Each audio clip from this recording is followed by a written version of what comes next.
everyone. Welcome back to part 2 of our finale for Realms and Roleplay, Sovereign of Death. Where we last left off, our heroes were in a bit of a bind.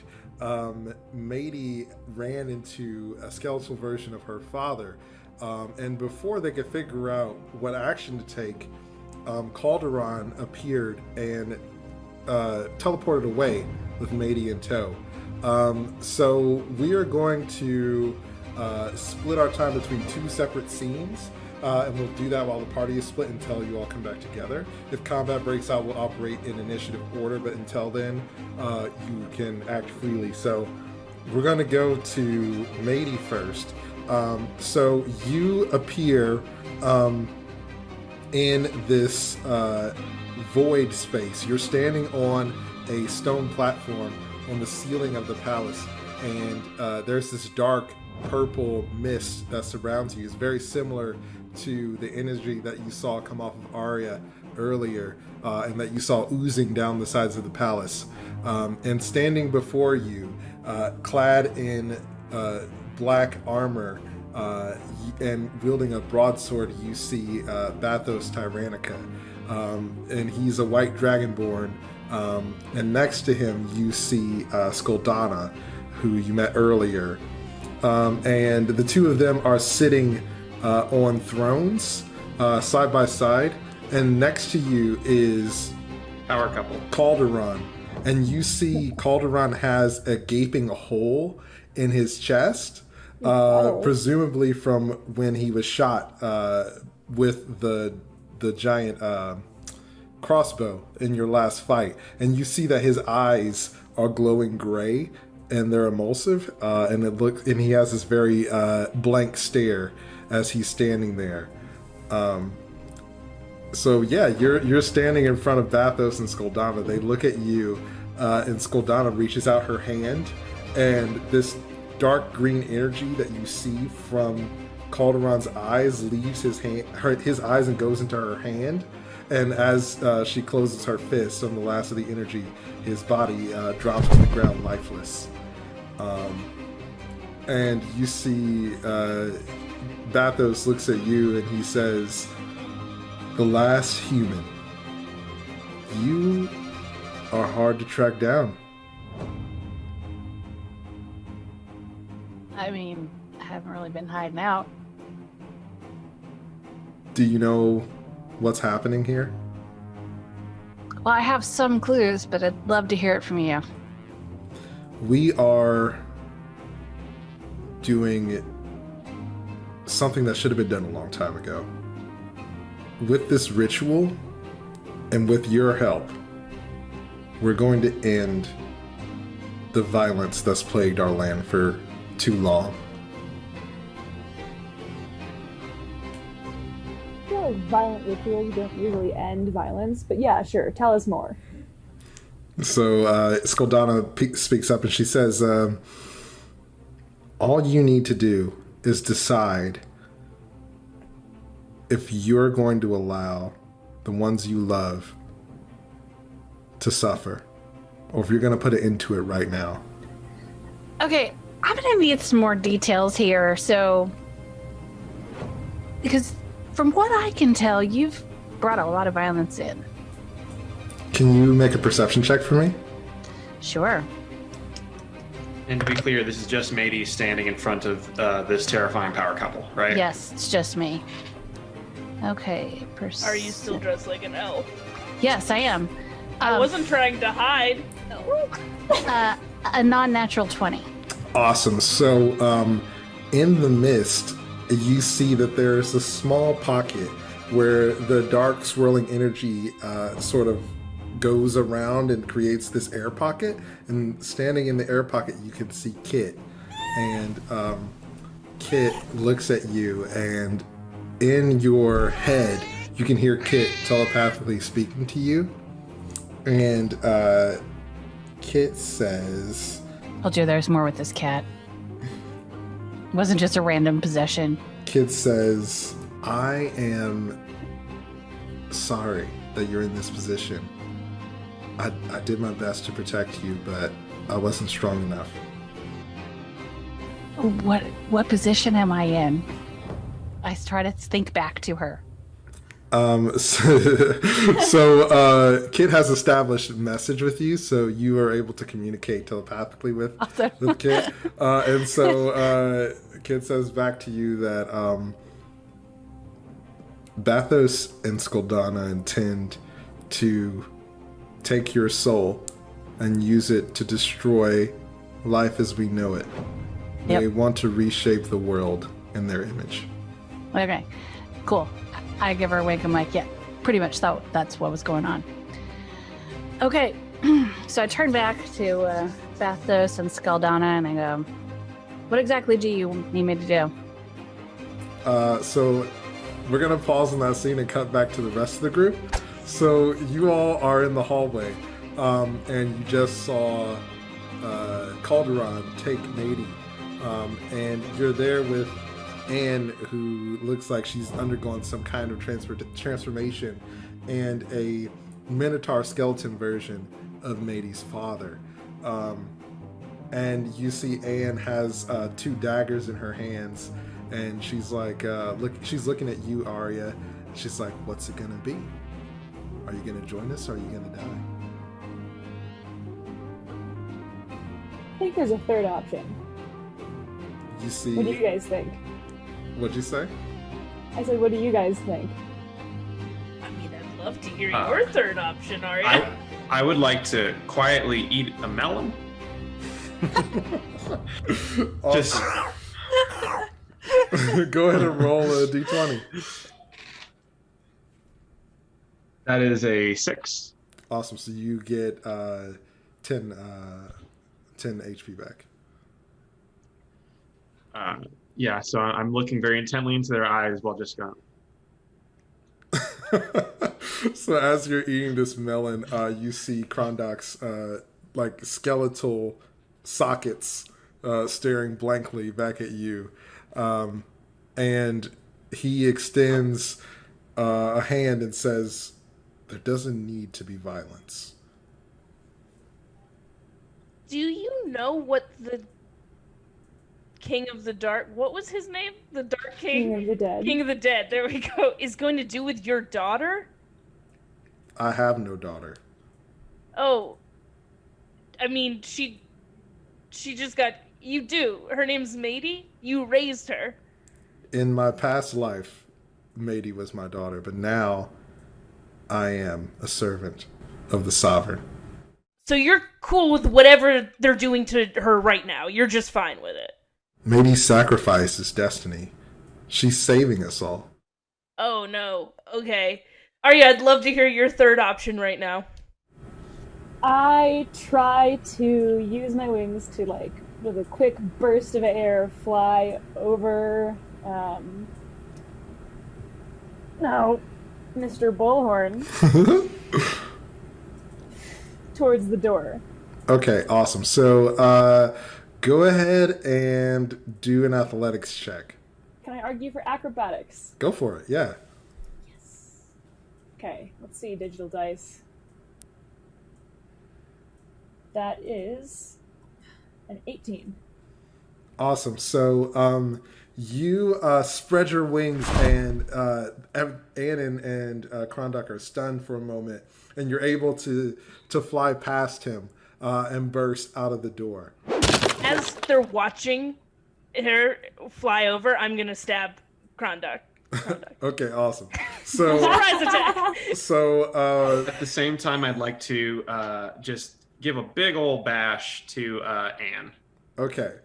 So, we're going to start combat. I'll give you a surprise round.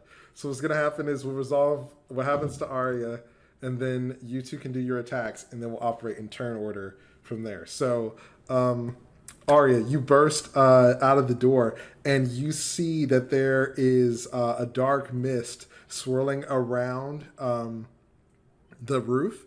You can see that there's a stairway about 15 feet from where you're flying, and on top of the stairway is a throne, or 2 thrones where Skulldana and Bathos are, and you can see Madie there with them also. You also see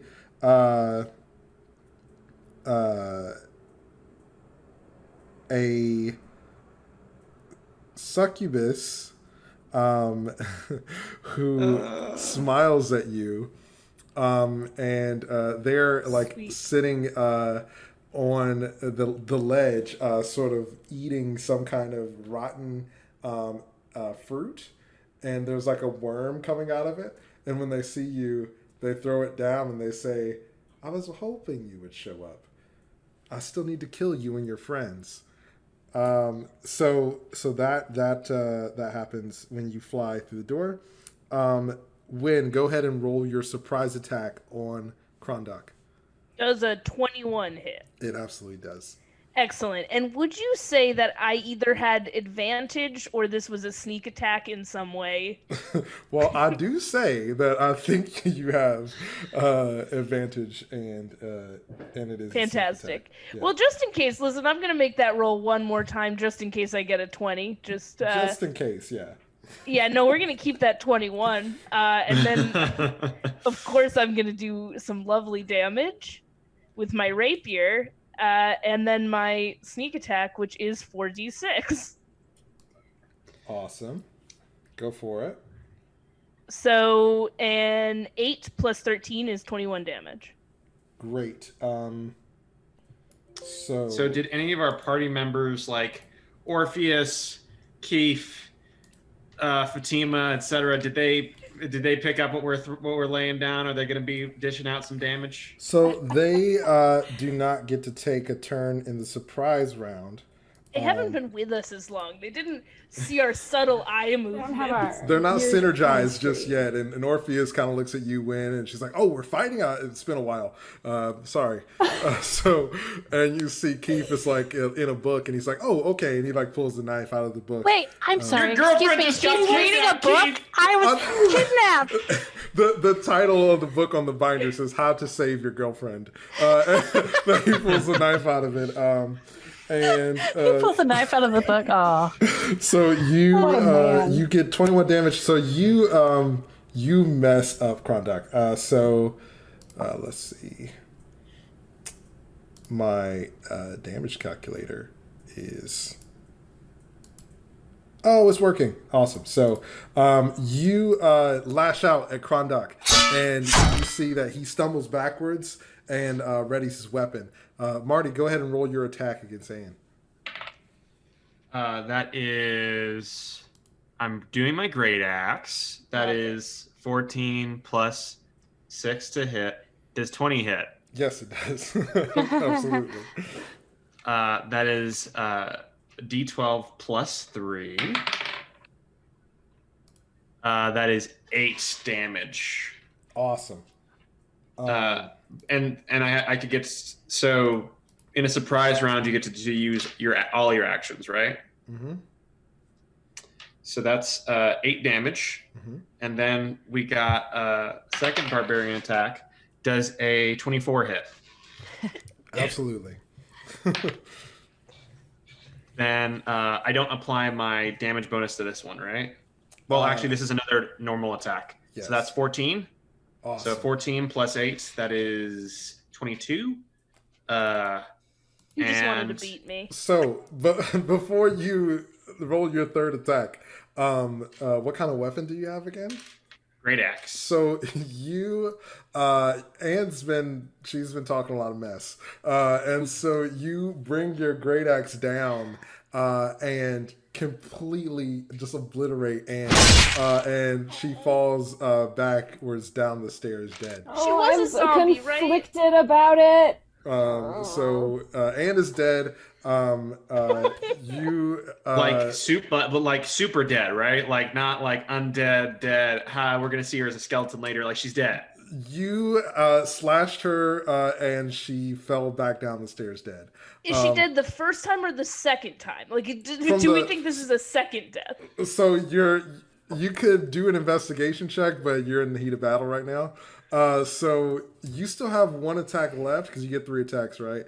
So if you wanted to, you could use that attack on Krondok. if I'm in a rage. I don't think I'm currently in a rage though. Okay, yeah, you're so not. So I can, as a bonus action, enter a rage. But also, we've got a whole lot of combat to do. So as a bonus action,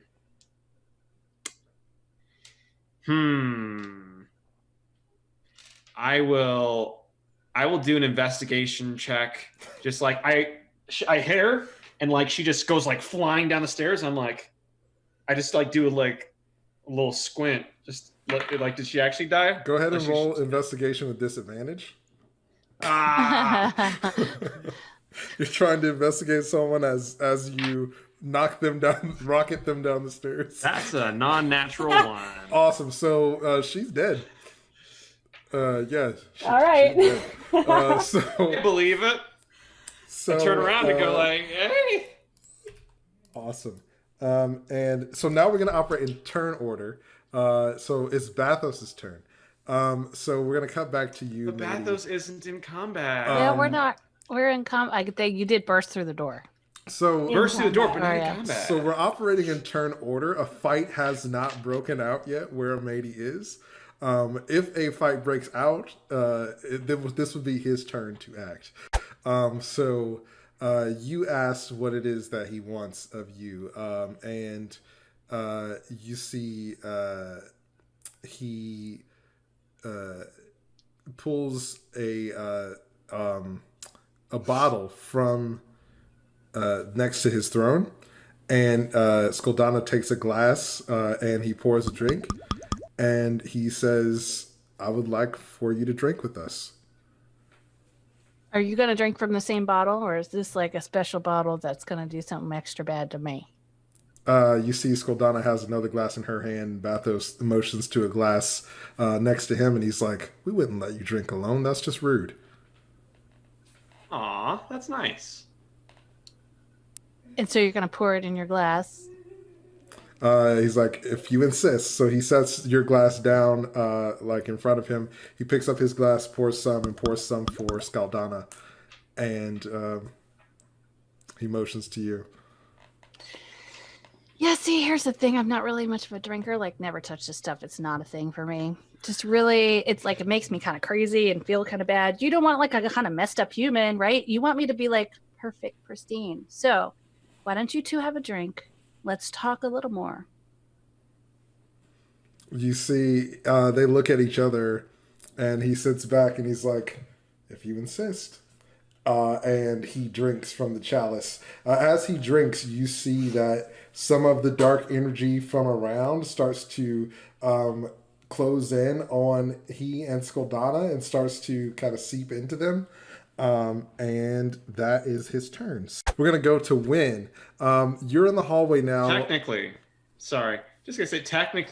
Skulldana also drinking that drink. That she technically took her turn as well. They haven't gotten into combat yet, so they're not actually operating. But technically. P.S. Y'all, I'm sorry if I made them more strong, but just, don't know what's gonna happen. So No, it was right that you didn't drink it. Listen. Yeah, I mean, listen. I'm proud that you resisted an opportunity. Firsthand, that's not a good thing. What would you like to do, Win? Oh, hi. Yeah, I mean, I'm gonna stab the dad again. Well, he's not even her dad. He denounced her. So this traitorous ex-father. Go for it. Traitorous ex-father. All right. That was not very good. That was an 11.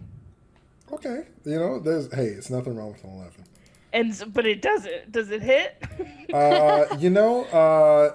It doesn't. But it was a good try. Okay. So you reach out to try to hit him, but he blocks it with his bone forearm. And now it is... No.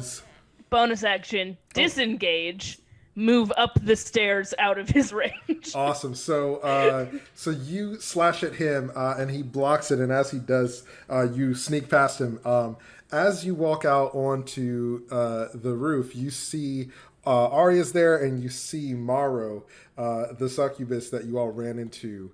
in Stone Snarry, and he is discarding a rotten apple that he was eating, or rotten fruit of some kind. And if you would like, you can also make a perception check. Oh, I'd love to do that. That's an 18. Awesome. So on an 18, you can see that there is a swirling pit in the center of the roof. This pit seems to be supernatural, as in it's not a part of the architecture of the building. The pit is dark green and black, and the dark purple energy is seeping up out of the pit. At the center of the pit, you see that there is an altar, and laying on the altar is Elder Son Robin, and his chest is cut open. Oh no! And you see that he's dead on the altar. Oh, it's Elder Son. More like Elder Stunned. I'm Do I have stunned a right rage now. Ability? I I'm would like stunned! To petition the court for a rage ability. Aria, you feel this dark energy that's inside you bubbling up. Yeah. And so, Sure Wynn, is. is there anything else you'd like to do with your turn? That's all of my turn. I just want it clear. I'm at the top of the stairs, so if Marty needs help, I can turn around and shoot with my ranged weapons. Awesome. I'm just no man left behind. We're all being careful now. Absolutely. Hey, Marty, what's your armor class, bud? Why are you asking, bud? Oh, no reason. I've got a 16 armor class, bud. Awesome. So you see Wynn slip out, and you feel a which direction is Marty facing at this moment? Marty is, I think, still facing like down the stairs. Like he was glancing over, Yep. but like he had just squinted down there. Awesome. So he's as still you're a little bit, squinting, and you have the ability to see, and you have dark vision, you see Anne shambling back up, and she has these long fangs, and she's like hissing at you as she's rushing up the stairs. She's going to take a claw attack at you. So an 18 hits. So she's going to hit you for... I feel like Carmen lied about her being dead. Yeah. I feel like I was told, like, hey, before you take your next action, she's dead. You rolled a 1. Relax. Yeah, you didn't roll well. So she hits you for 12 points of damage. And can you give me a strength check for an opposed grapple? You need to beat a 5. I lose 12, and I need to roll strength, you said? So that's a d20 plus my strength modifier? That's correct. Does a 19 block? Absolutely. So she swipes at you, and you see she I'd tries like to roll the suplex if possible. So you, on your turn, if you would like to do a wrestling move, you can certainly try. But so she tries to grapple you, but you're able to hold her at bay for now. And now it's Madie's turn. So Madie, Bathos and Skulldana have finished their drinks. There's this called chalice in front of you with this mysterious drink in it. What would you like to do? Okay, so now really what do you need me to do? You see he sets his glass down and he's like, I'm a reasonable man. And I think that everyone should have free will. So I ask you now, how much do you care about your friends? Because they're all going to die unless you stop this from happening right now. Okay, see, here's the thing. You keep, like, talking around the thing, and I know you're, like, sitting on the throne, and you're, like, this big dragon guy or whatever. Just be straight with me. What do you need me to do? Skulldana, Don't forget about my friends and all the rest of it. Skulldana looks at him, and she's like, so disrespectful. And she says, listen, all right, you're the last human. You're the final ingredient that we need for the ritual. We need your heart. Okay. So we want you to give it willingly. And if you don't, we'll take it. Okay, so here's the thing. I don't have one. I had that stuff removed like 10 years ago. It's this weird human thing. Sometimes they go bad. They take them out. They put a clock in there. It's totally the same. Go ahead and roll a deception check for me. Oh my god, really funny. 6. So you see Skulldana looks at you. She takes another drink and she's like, liar. I want to see for myself. And you see that she starts to reach for a weapon. So would you like to do anything on your turn? Okay, well, let's see. And I'm like, listen, all right. You know what? Okay. You want me to give it willingly? Okay. We can do that. But I kind of need to get ready first. Can you just give me like a couple of minutes? I want to get ready. If I'm going to die, the thing that I want most in the world is to see my true love. One last time. Go ahead and roll persuasion.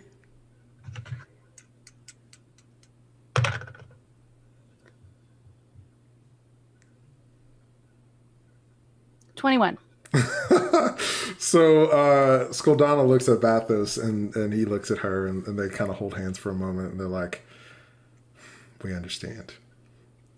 Aw, that's weirdly nice. And you see he makes a motion with his wrist and the mist clears up and you can see Wynn and Aria. You also see that there is a swirling portal in the center of the floor.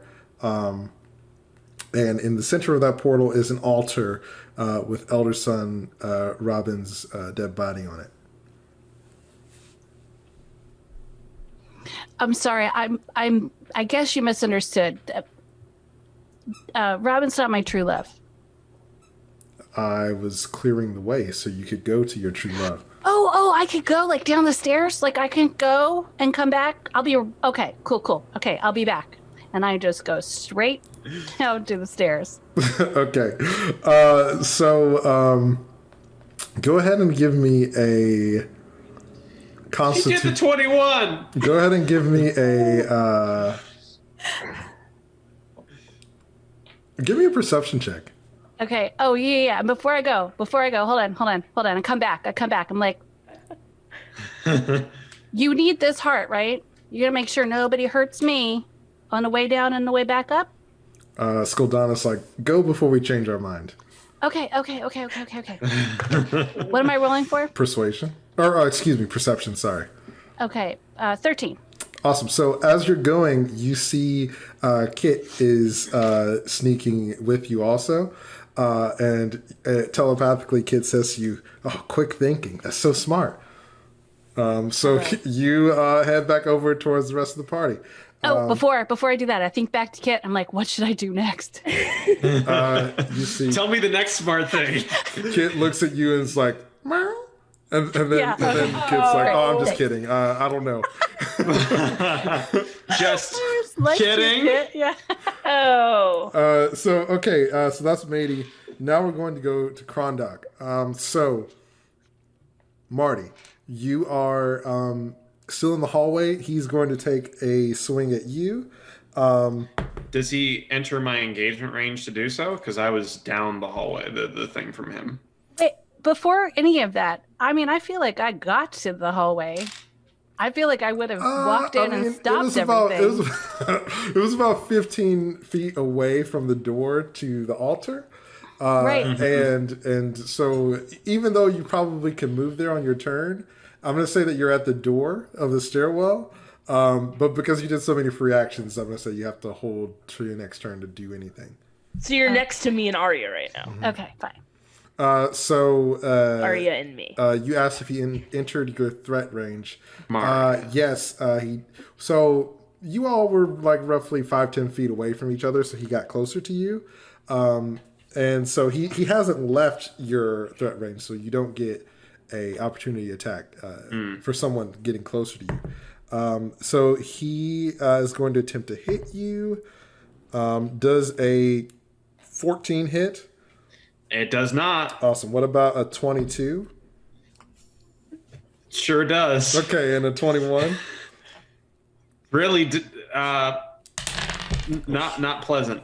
Okay, awesome. So, he is going to hit you for... That sounds like a lot of dice you're rolling, sir. No, he was throwing those away because he only had to roll one of them. I'm so sorry I moved away. I just thought we'd all sort of get there on the next turn. He swings at you with his axe once and misses over your head, and then he comes back twice and hits you for 22 points of damage. And that is his turn. So now we're going to go to Fatima. So all of your NPCs are still in the stairwell with Marty. So Fatima is going to go. She sees that Anne is attempting to grapple Marty. So she is going to try to do an unarmed attack on Anne, but she misses. And then she's going to use some movement to move. So she's kind of moving around everyone. She's not leaving anyone's threatened range. So she's going to move a little closer to be in the middle between Anne and Krondok. So that's Fatima's turn, and now it's Aria's turn. Jeez, boy. Okay. I guess I'm going to fly over to the succubus and make an attack. Awesome, go for it. So let's see how that goes. What type of attack? Quarterstaff. Oh. Not a love attack. Not a feather fist. Can I? I guess I can. Let's just do that instead. I'm gonna make an unarmed strike and use, the Fist of Light. Which is that? Just a flat D20 roll, or what's my hit modifier?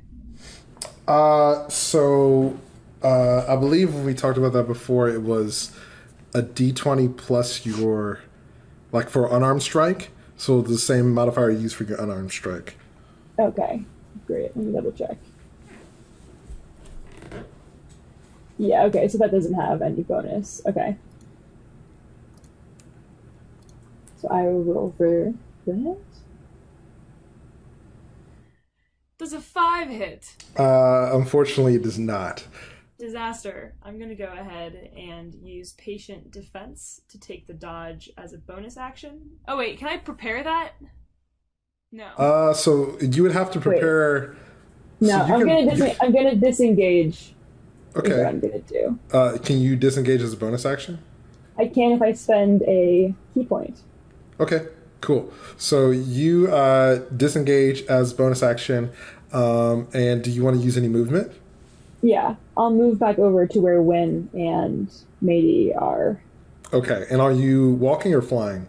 I'm flying. Okay, awesome. So you swoop in and try to hit Mohr, but he uses one of his wings to block it, and you fly back towards the rest of the group. So it's going to be Orpheus now.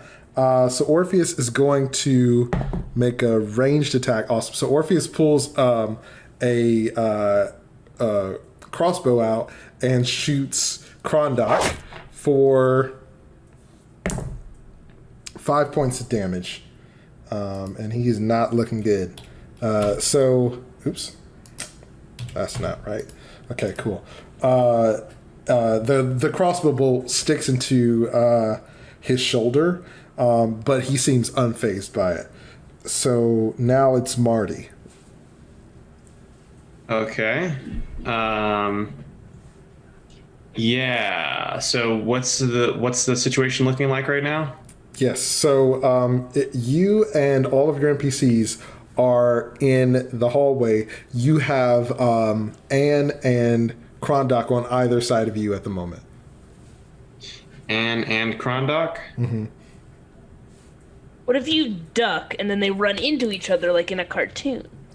That sounds really good. So I'm going to start by going into a rage.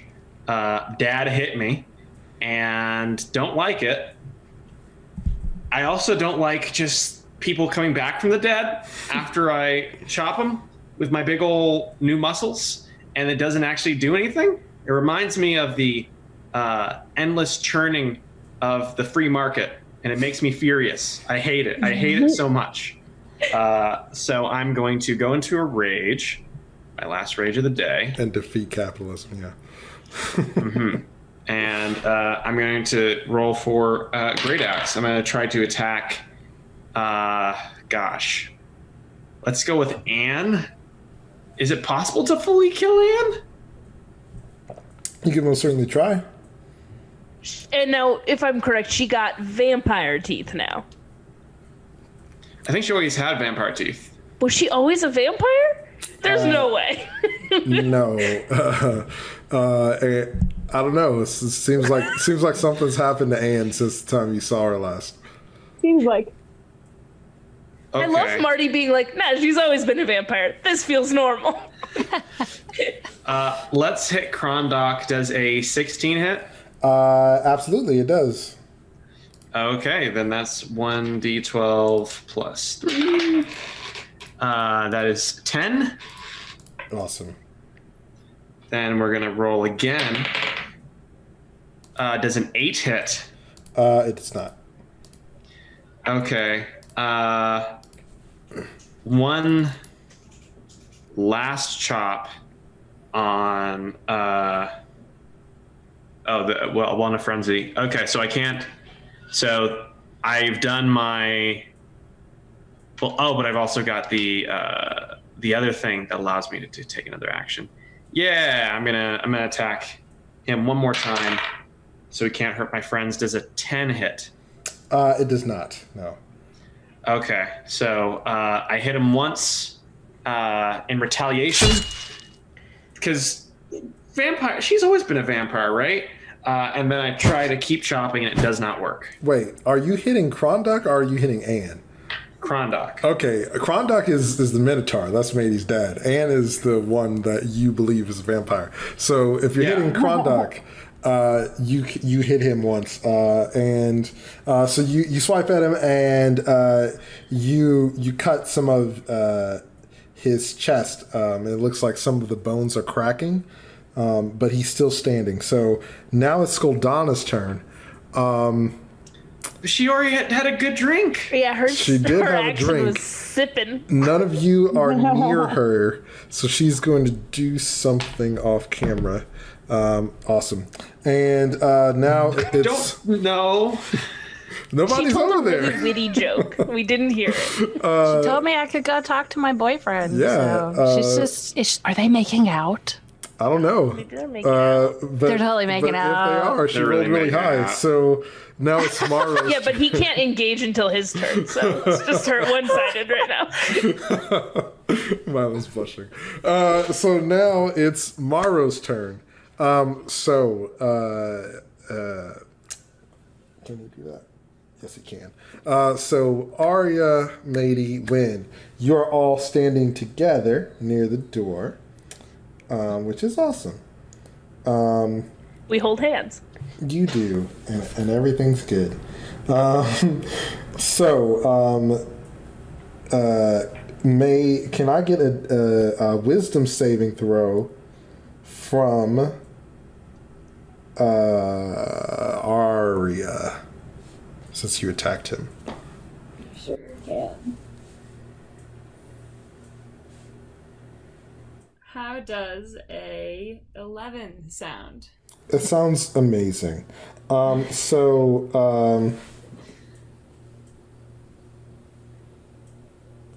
Okay. So Aria, you feel really tired all of a sudden, and then you completely black out. So Aria has been charmed by this succubus. Oh, no. So what that means is that Aria is going It's to happened to all of us. obey his verbal or telepathic commands. Well, hold on now. I have this ability called Stillness of Mind, which means that I can use an action to end one effect that is causing me to be charmed or frightened. Awesome. So on your turn, you can use your action to end that. So but he can make me do things until then? no, because he uses action to charm you. So he would have to wait until your turn to give you an order. So you'll have an opportunity to use that to break out of the charm if you would like on your turn. Cool. Don't worry, guys. Monk power. So, yeah, I had to pick the monk. So, you see Aria kind of stops for a moment as she's flying above you all. And Kit's going to jump on your shoulder, Madie. And Kit's going to say, hey, I know this is kind of weird, but can you scratch my left ear? Can I do this now? Yeah, I'll let you do this now. Yes, I absolutely. Okay, scratch away. You scratch Kit's ear, and in a puff of smoke, Kit turns in to Fee, and and he's like, "Oh my gosh! Okay. Cat food tastes so bad." It's so good. I jump up and down and hug him and be like, I'm so excited. He's like, oh my gosh, I love all this attention. So Fee has joined the party again, and he is no longer in cat form. I do have 100 questions about why he was telling Madie she had to sacrifice herself to save us, but okay. I'm also curious about that. Save me. I don't know. Glowing eyes.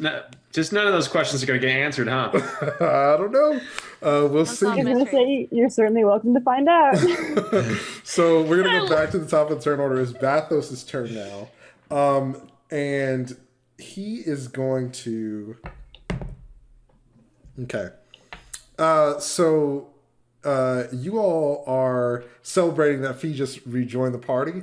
And as you're doing so, there are about 3 portals that are green and black, just like the swirling pit, that open up above the top of the palace. So they're floating in the sky about 30 feet off of the ground.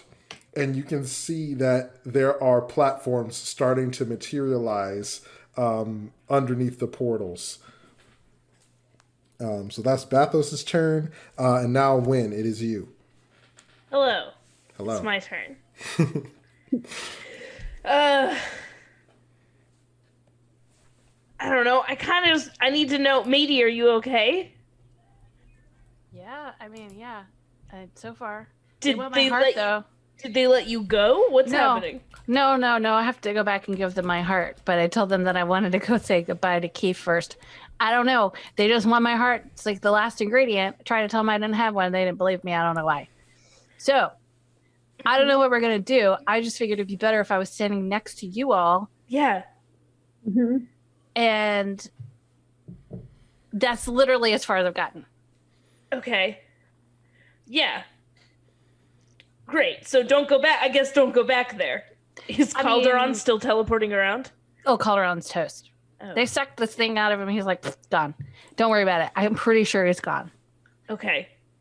And me pretending to be you still a bad plan? Yeah, don't do it. They'll take your heart. I want to take off my costume. The ritual won't happen. I don't want to die, but the ritual won't happen if they take my heart. Girl, the ritual's not going to happen. Okay. Well, we got this. Okay. And then I level my big gun, my bad news, and I shoot the succubus. Oh, yes! Yeah, do it. So that's a 22? A 22 definitely hits. Great. Now, unfortunately, they're not near... Oh, actually, Aria's right there. Wait. Getting charmed because she tried an unarmed attack. Can I... Wait, is she right next to him? Yeah. So Aria is near you all. She's with us. Came back to where no, Aria clearly tried to do a unarmed strike attack on this NPC and it didn't work. And then she came back. She was like, ship. Will you let me pretend I did a bonus action first? What would you like to do? I have a feature from being an inquisitive rogue that's called Insightful Fighting, and as a bonus action, I can make an insight check against a creature that I can see, contested by their deception check, and if I succeed, I can use my sneak attack on them. Oh yeah, go for it. So Okay. he rolled a natural 20 on his deception check. Cool, then never mind. You see, he looks at you and he's like, Yeah, he saw what I was doing. That's fair. I'm glad I did it. I have no regrets. So then the damage, let me just roll that. And that is 16. awesome. Nice. So Oh, wait, sorry, 19. 19, okay. I forgot to add 3. Okay. D&D So Beyond dice were very slow, so I just saw the 10 and the 6, and then I was like, what do I add? no worries. You pull out bad news and blast him with it. And you see as the blast, which is now canon, that it's this giant Kamehameha style wave. As you unleash this epic blast, it like time slows down and he kind of turns to the side as it goes by, but you blast his wings pretty good, and his wings and his back are charred, but he seems otherwise unscathed. No regrets. So now it is Anne's turn. Marty, could you give me... Actually, no. Fatima. Because Fatima attacked. Awesome. So Anne grabs onto Fatima and sinks her teeth into Fatima's neck. No! And Fatima is going to take... We're all She can be vampire. It's people. fine. Okay, Vampire Fatima would be very bad news. I did not roll. Well, I mean, also, we've already established that she is compelling as heck, and it would not do anything to reduce that. Now, I think that there's like a ritual, though. She's got to drink back, and then they got to do it. Otherwise, she's dead. Pretty sure. So Fatima takes 16 points of damage. So you see, where is she? Oh, there. She's fine. So why does she have so much HP? Wow. She is the baddest. So Anne is drinking Fatima's blood at the moment. So that's her turn. Madie, it's your turn now. What about Keith? Keith hasn't gone once, Did he? and not? neither has Jeremy. So Jeremy acts on Aria's turn, and for the 13th time in this game, I've definitely skipped Keith again. So we're gonna toss. Give him Keith two. Give him two. So we're gonna do his turn from last round. He's gonna be at the bottom of the initiative order. So Cool. Thank you. He held his action. we're gonna do a bit of time travel for a second, and so Keith's not gonna mess with any of the things I've already done just because that's too complicated. So he's gonna attack Krondok. Thank you. And He just held his action until he saw Madie, and then he's like, "Oh, I can attack now." he felt so inspired that he rolled. Are you okay? Can I hit your dad? Yeah. Does he get He wanted inspiration? He needed consent to hit your dad. So Keith sees you, and he's like, "I'm really sorry, Mr. Bullhorn. I kind of love your daughter, and I don't want you to kill her." Kind And, of. This is how he's meeting the father. That's your reaction? So Keith does 9 damage to Krondok. Respectable. I will take it. Oops, shoot. Oops. Okay. Oh, that's why. Okay. Cool. So that's Keith, and now we're going to go to Madie, right? Yes, Madie.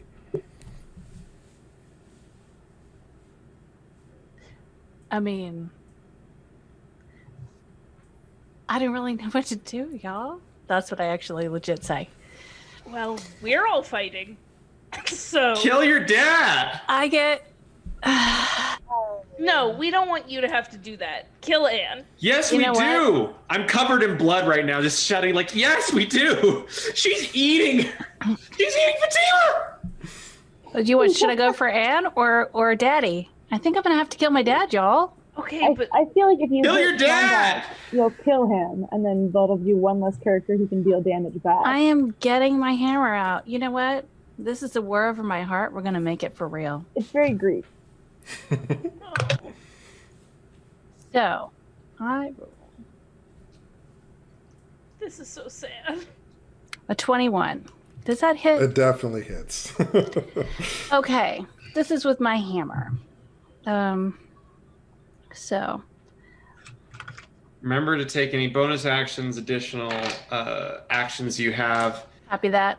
Rainy Okay. day, 19. savings. The world slows down. You can reroll 1s and 2s for damage. Okay, I got a 12. Awesome. So you... is that for your first attack or for all of your attacks? For my first attack. Okay, great. You pull out your hammer and you hit Krondok with it, and as you do, you see he turns to you, and in the blackness, the dark, gooey blackness of his eyes, you see a tiny, tiny spark as he looks at you.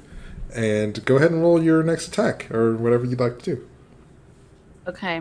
I'm battling with my dad. I see a spark in his eyes. And I hit him again. Oh. So, He did tell me he didn't have a daughter anymore, so just take that knowledge with you. does a Yeah. 10 hit? It's really not your dad. Does a 10 hit? It does Assuming not. Okay. Oh shoot! You could have rolled a bunch of ball bearings down the stairs. Your dad would have tripped and fell and cracked his skeleton head. So Yeah, but you're all down there. Yeah, There's more yeah. friends than there Marty. are enemies. Marty. as you Barbarian head Marty. is different. Marty, we're having a moment here. I'm trying to kill my dad. Okay. So as you come up for your second attack, he meets your hammer with his axe, and he says to you, "You're making a mistake." That's what you have. Okay. Great. Kill him. I hope I'm a disappointment to you. As you say that, the spark in his eyes gets a little bigger. And do you have another? Do you have another attack or anything, a bonus action or anything? I do not. Okay, cool. So you and your dad are locked Are in you combat sure? right now, and Nothing that I'm willing to use right now. Okay. it's actually his turn now. So he is going to. He's going to try to grapple you. So can you make an opposed grapple check? So roll a d20, add your strength modifier to it. I believe that's called a hug in dad terms. Okay, a d20, add my strength modifier. 22? Awesome. So he attempts to grab you, but you easily brush off his grapple. And that's his... oh, actually, no. Oh, yeah, that's his turn. I'm throwing this dice away. That's Mail them to me. so that's Krondok. Now we're going to go to Fatima. She is going to try to break the grapple with Anne. She's unsuccessful. So Fatima is restrained. So she can't do anything. And now Aria, it's your turn. I'm going to use stillness of mind to become uncharmed. All right, awesome. And then can I move, or is that my whole turn? So that's your action. You still have your movement. I'm going to fly through one of those portals. Oh, Aria. Yeah. Awesome. I love it. I love it. I want to see what's on the other side. I love it. Awesome. So, Aria, you burst out of this this charm spell, and you take off into the air and fly right into one of the portals. As you come out on the other My side, Iron Man moment. you are in this ethereal plane. The space between space, the space between life and death. You see there are spirits and ghosts that are floating toward this big light in the sky. And you also see this scorching pit below where there are some souls that are falling very fast into that pit. You see that there are some lives being sprouted, like new life. There's some lights being extinguished. And can you give me a Constitution saving throw? Sure Oh, can. buddy. Meld with the cosmos. This is the same thing you saw inside of your bag of holding. That's an 11. Awesome. So the darkness that's been inside of you starts to shoot out of your eyes and your mouth, and then in an inky goo, a dark, mysterious, shadowy version of yourself appears in front of you, and it reaches its hand out toward you. In my experience, when a shadow version of yourself appears, if you meld with it, everything goes great and you become a better part of yourself. Just a heads up. I'm just gonna ask, what do you want? You see it turns its head, confused. It opens its mouth to speak, but black goo oozes out. Mm-hmm. Can I just fly back through the portal? Awesome. Yeah, go ahead and give me an athletics check. Yep. Can I argue for acrobatics? Yeah, sure. So what'd you get? 14. 14, awesome. So as you're flying back towards the portal, high or low? Oh. Low. Low? Okay. Okay. The inky blackness reaches out and grabs your wings. And as you come back through the portal, your wings tear. And you are unable to fly momentarily as you come bursting out of the portal and fall towards the ground. As you fall, you take 4 points of falling damage. That's all of her hit points. Can I use my reaction to... Oh, you have feather fall, right? Yeah. Slow fall. Slow fall. Yeah. So yeah, you're fine. You're just you come out of the portal and your wings are damaged. Oof. Okay. But I mean, Did anything come through the portal with her? Mm-mm. And you feel that darkness that was in you. You feel that it's gone. All right. I can't believe that's what happened. Yes. Awesome. All right. She's like, nothing bad happened. She's like, Just charged smoking wings. I'm good, y'all. It has been worse earlier today. I love Aria. So right, what's next? What'd you say? I said, all right. All What's right. next? Great turn. An epic turn from Aria. So Orpheus is going to do something crazy. Okay, so Orpheus takes a small spherical object out of her pack, and for her first attack, she's going to wrap her arm around Anne's neck and rip her to the ground. And you see Orpheus takes the round thing and puts it in Anne's mouth. And she says, I'm sure that you were really nice once upon a time, but not anymore. And so Anne explodes. But since Orpheus was right there, Orpheus explodes also. No! What? So Anne and Orpheus explode in this explosion. And the explosion is so big that the tunnel starts to collapse. So the wall collapses back like the exit. So you Marty, you are unable to go back that way to where Anne and Orpheus were. So that's Orpheus's turn. Her final turn, apparently. You see Fatima is like, she saved me. And Carmen! So upset. Whoa. Yeah, throw your F's in the chat. All of my friends died. So that was Orpheus's turn. Marty. Remember the cool fairy at the soup kitchen? Yeah. Dead? This is a sovereign of death. There's a lot of Orpheus death. what she meant by the heart on the note, and I never got a chance. A pet went on the shoulder. I'm gonna have to kill my dad, so Bad biscuits here, y'all. Just This lots of bad trip biscuits. Sucks. Yeah. Marty, you see this heroic action happen that Orpheus does. And then the ceiling collapses where her and Anne were. What are you going to do?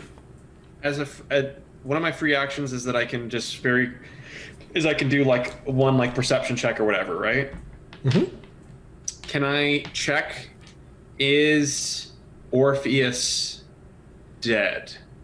Go ahead and roll a perception check. She exploded. 6? You feel like whatever happened is something that you're not familiar with, so you don't know. Yeah, but he also thought Anne was dead. So knowing when people are dead. Is she My dead? favorite- Is my- she dead? My favorite are our bad perception descriptions. So I'd like to call it Madie. Madie, do you mind if I help you kill your dad? Go for it. I'd like to swing my bonding great axe exercise. and bring it right onto Dad's head. Awesome. Go for it. Does a 25 hit? Yes, a 25 does hit. Where did that dice go? Okay, that's a 7. Gonna roll for another great axe. Does a 19 hit? Absolutely. That is an 8, and then I will do one Awesome. more. So Marty, you say, "Is it okay if I help you kill your dad?" And Madie says, "Yes."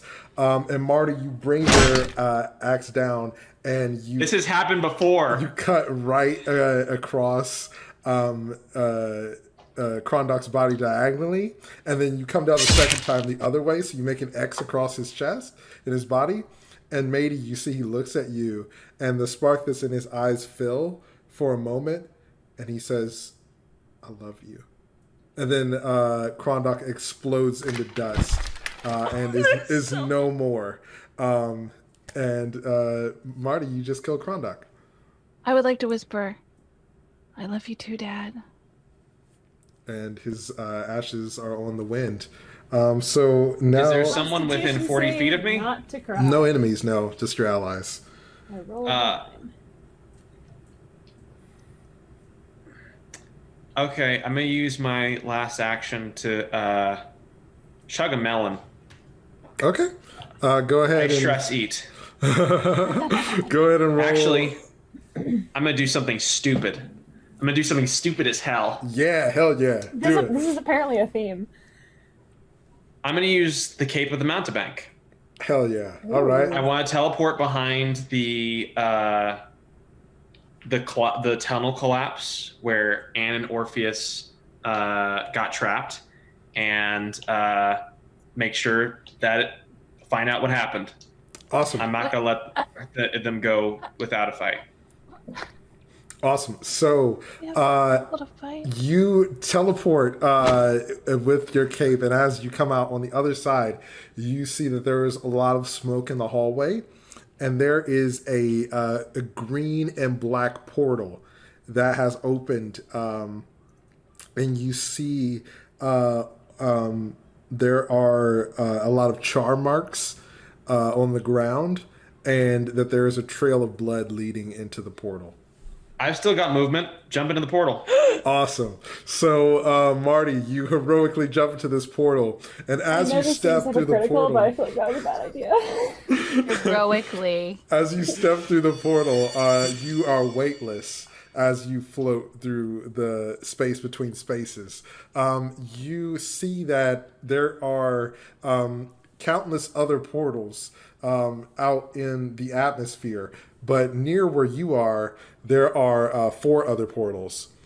And you see that there is a giant portal above you, and there is a dark energy from the space between spaces that is making its way out of that portal. So you feel like the portal on the roof of the palace is that giant portal, and this is the other side of it. Okay. Can I you make guess a perception check for me? Yes, I can. That's a 9. Awesome. Yeah, so that's what you see. Good. Good at hitting. There's a portal. Bad at anything else. Okay, so that is Marty's turn. It's Skulldana's turn now. And so technically, okay, no, Skulldana's going to hold her action. That's what she's going to do.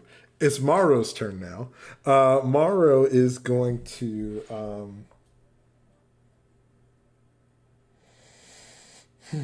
Unsubscribe. Morrow is going to... Take good care of Michael 1 and Michael 2, okay? He's going to use his claw attack. Actually, no, he's not. He's going to smile at you all and say, looks like I'm needed elsewhere. And then snap his fingers and disappear. And Hate that. Don't like it. It's also really rude. Now Skulldana is going to go. And Bathos opened up a pathway so you all can see. The roof is clear so you all can see and move freely without being obscured. Yes, just like that.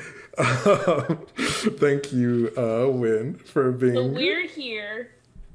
The succubus was like here and now is gone. Mm-hmm.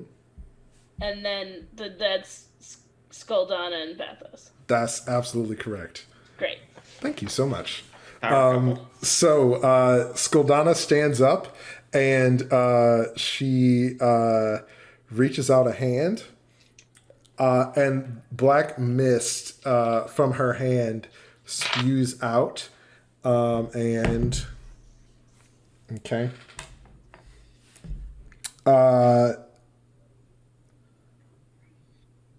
Yeah, black mist from her hand spews out, and it goes into Elder Sun's body. Oh, no. And that's her turn. And now it is Keith's turn. So Keith is going to run over to Madie, and he's going to roll to be charming. And he rolled a 12. So he's like, oh my gosh, are you okay? I'm so sorry that you had to kill your dad. And he's going to give you like a really tight hug. And as the battle rages, he looks at you in the eye and he says, hey, look, I've been doing a lot of reading, and I think that maybe our relationship was established in a time of trauma. But I want you to know that...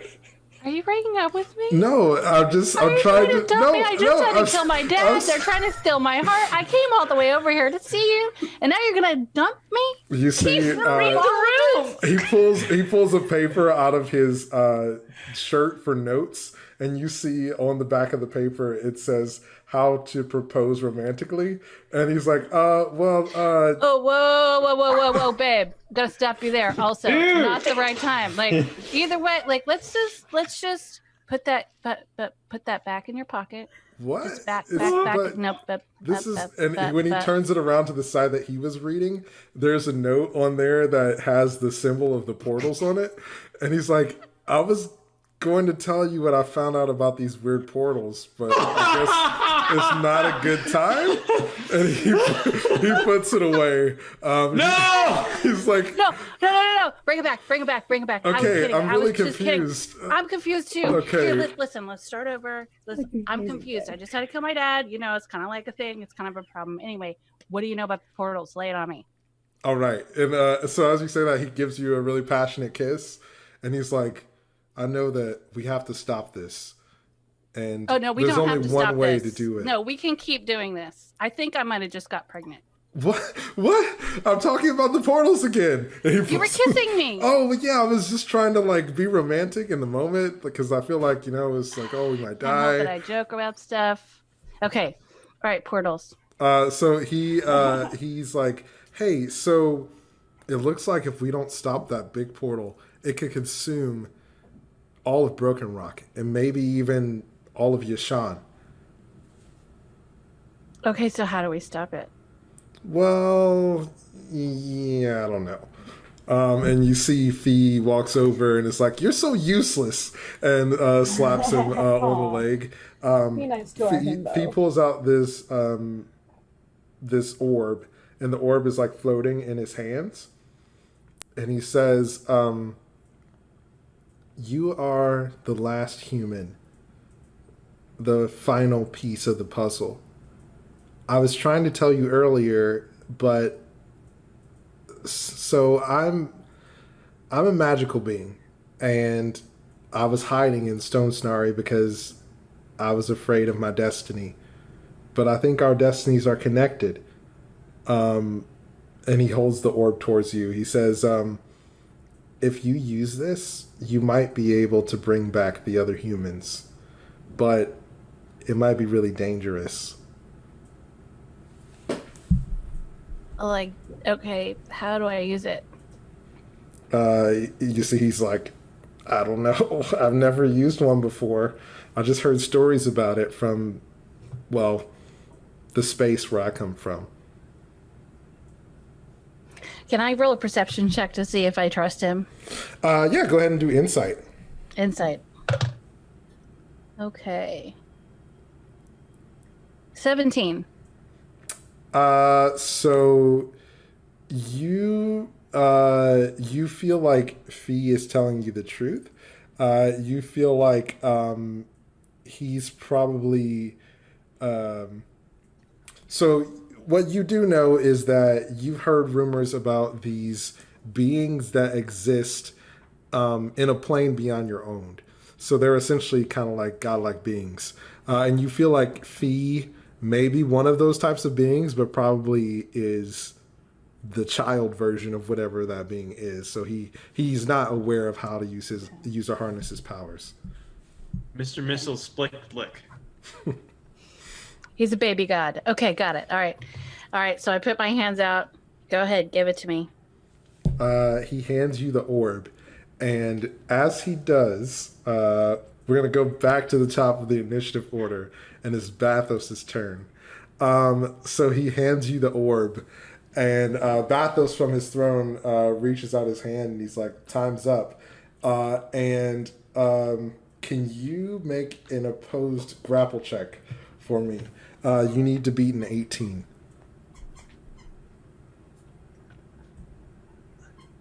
Who? Oh, buddy. Me? I rolled a 1. You rolled a natural 1? Okay, cool. So as soon as you grab the orb, Bathos like pulls his hand out, and you are pulled to him. Once he pulls you up to the platform, like the throne platform, the mist begins to close back around you. I have a question. I'm at the top of the stairs. Did she get pulled past me? And can I grab her? Yeah, so I'll let all three of you use a reaction to try to grab Madie if you would like. By all three, you mean like Keith, right?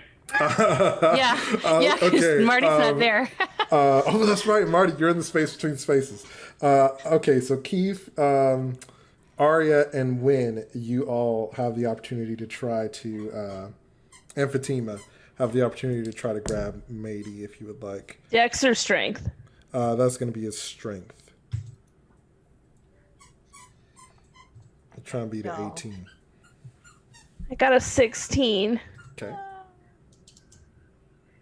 I'm not strong. It was a 17 minus 1. I got an 8, and I am strong. That was a 3 plus 5. That's okay. So as Keith do? Did Keith grab her? Or Fatima?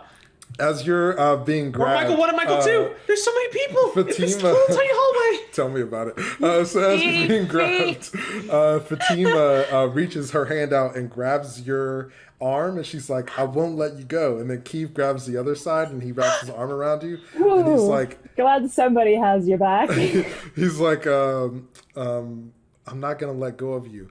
Michael 1 and Michael 2 walk over, and they're like, "It is our operative programming to protect you." And they reach out and grab you. Wynn and Aria all grab on, but Bathos is too strong, and he snatches you from their grasp, knocking everybody prone, and you shoot across the battlefield. As you fly over the spiraling portal in the middle of the ground, you hear this like guttural roar from underneath, and you're sucked back towards the throne where Bathos and Skulldana are, as the smoke begins to reappear. So when it is your turn, you just saw Madie get snatched across the battlefield, and you saw a few moments ago that Mohr disappeared.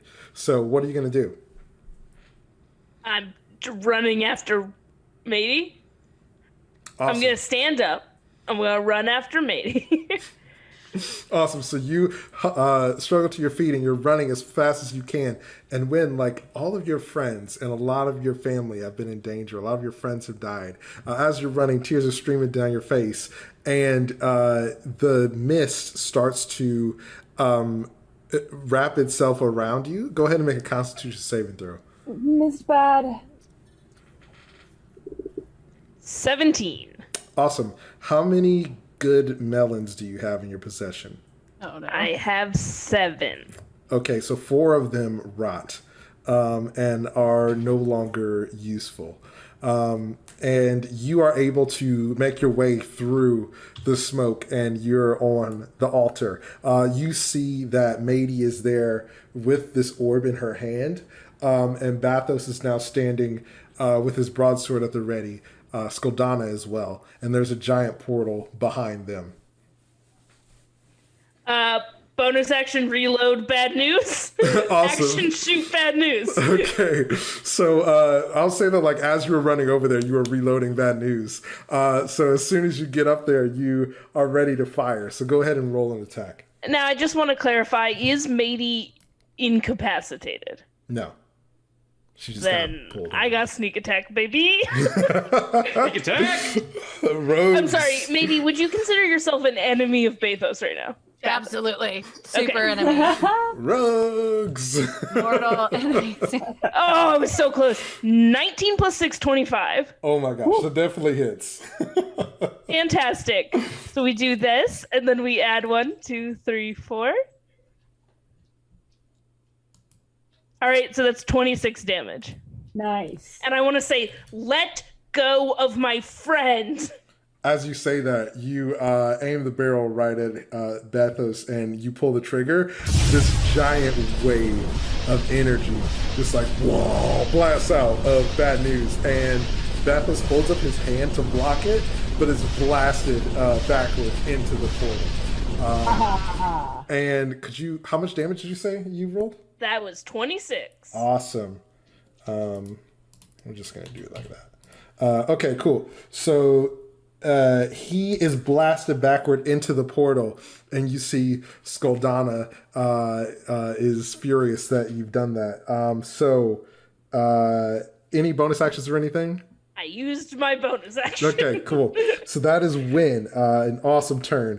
So now it is Anne's turn. One of the platforms that's 30 feet in the air, you see Anne's alive, but Orpheus exploded? at one of the Not dead. platforms. Yeah, what? You see Anne definitely exploded. Anne exploded! You see There was Anne. a thing. There was a bomb in her mouth that blew up a tunnel. Hear me out. Hear me Somehow out. Hear me out. she is fine. Orpheus is not. Wait, Orpheus might show up undead here in a minute too, y'all. Yeah, so Orpheus just got alright. dragged Oh, away. God. So as you see Anne come out of one of the portals above and fall 30 feet and crash into the ground of the roof below. As the smoke settles, you see Orpheus is there, and she has a metal hand. And she's like, "Ooh, I knew this thing would come in handy."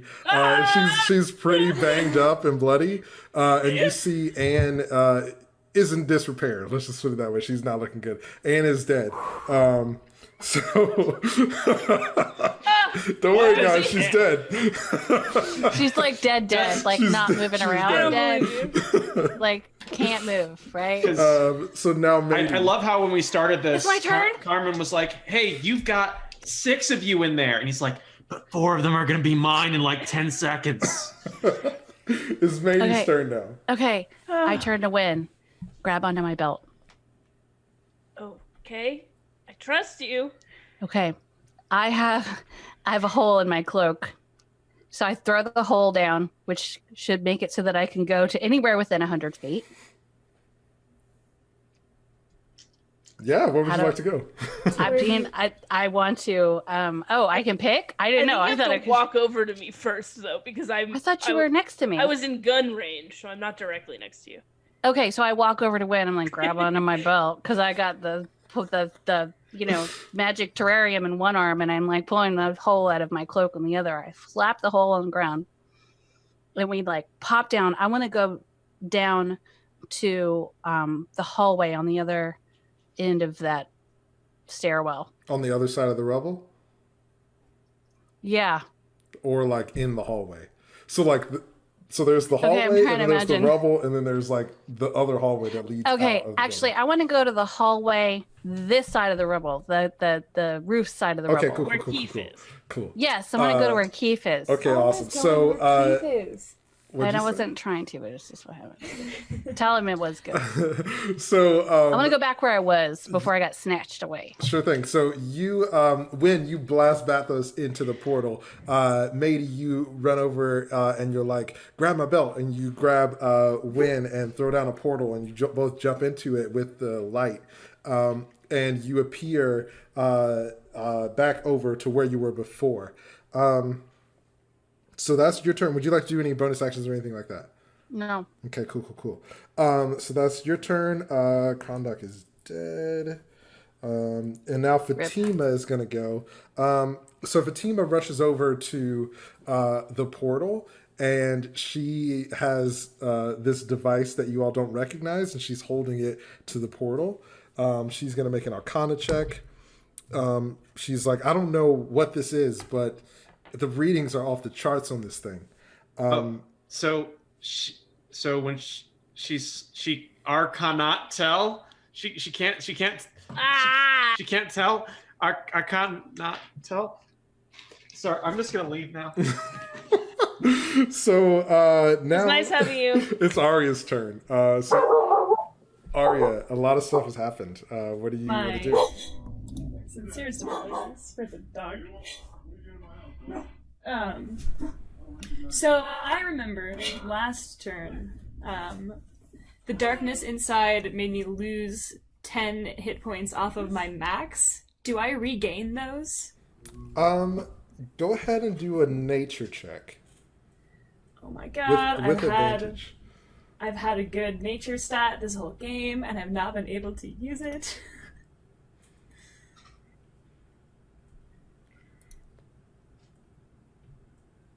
Come on.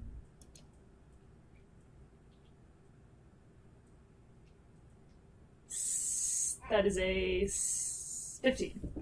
A 15? Awesome. So you feel the light from your fist flow through you. And before, where there was this dark aura around you, you feel a light aura around you. And you feel your wings heal, and they have this angelic glow.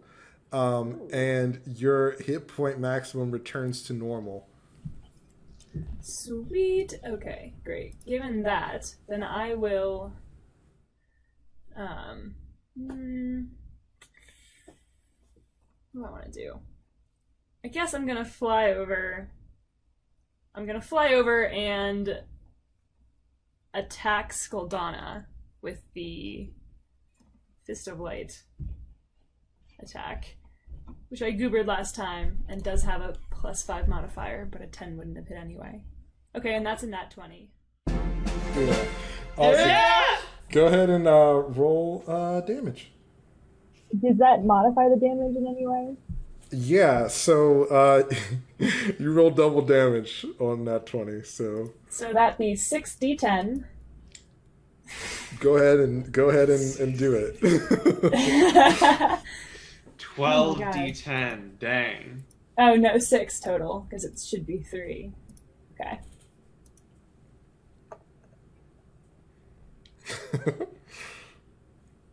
$25. 25? Oh, sorry, no, I lied. 31. Oh my gosh. Aria, you, as you see your friends return to safety, you take a moment to meditate and you feel at peace. You feel like you have exercised whatever darkness was within you, and you know exactly who you are. And now that your master is gone, you know that you have finally ascended to the point where you are yourself a master. And this newfound confidence fills you with a power that you haven't felt before. And with this angelic glow, you dash across the battlefield, and as you do, the dark mist dissipates as you move through it. And with the power of the Feather Fist, you draw back and punch right into Skulldana's face, and with a sound wave that echoes throughout all of Broken Rock, you see that her jaw breaks and she goes flying back into the portal. And as she does so, the thrones and the altar that the thrones are on all crack as you punch her and send her flying. So yeah, that's Aria's turn. Aria's having these epic turns. That was for my master. Hell yeah. So it is now Orpheus's turn. Orpheus is going to... He's still in play. Okay. Orpheus is going to walk over to Wynn and give you a big hug. And she's going to say, I'm so sorry. I just thought that was the best thing to do. I didn't mean to scare you. I thought you died. I thought I lost every single one of my friends. From Broken Rock. You see, Orpheus takes you by the hand and she's like, I'm not going anywhere.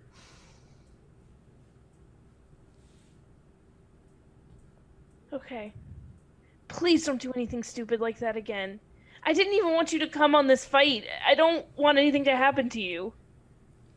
She says, I couldn't let anything happen to you. We're going to do this together. Okay.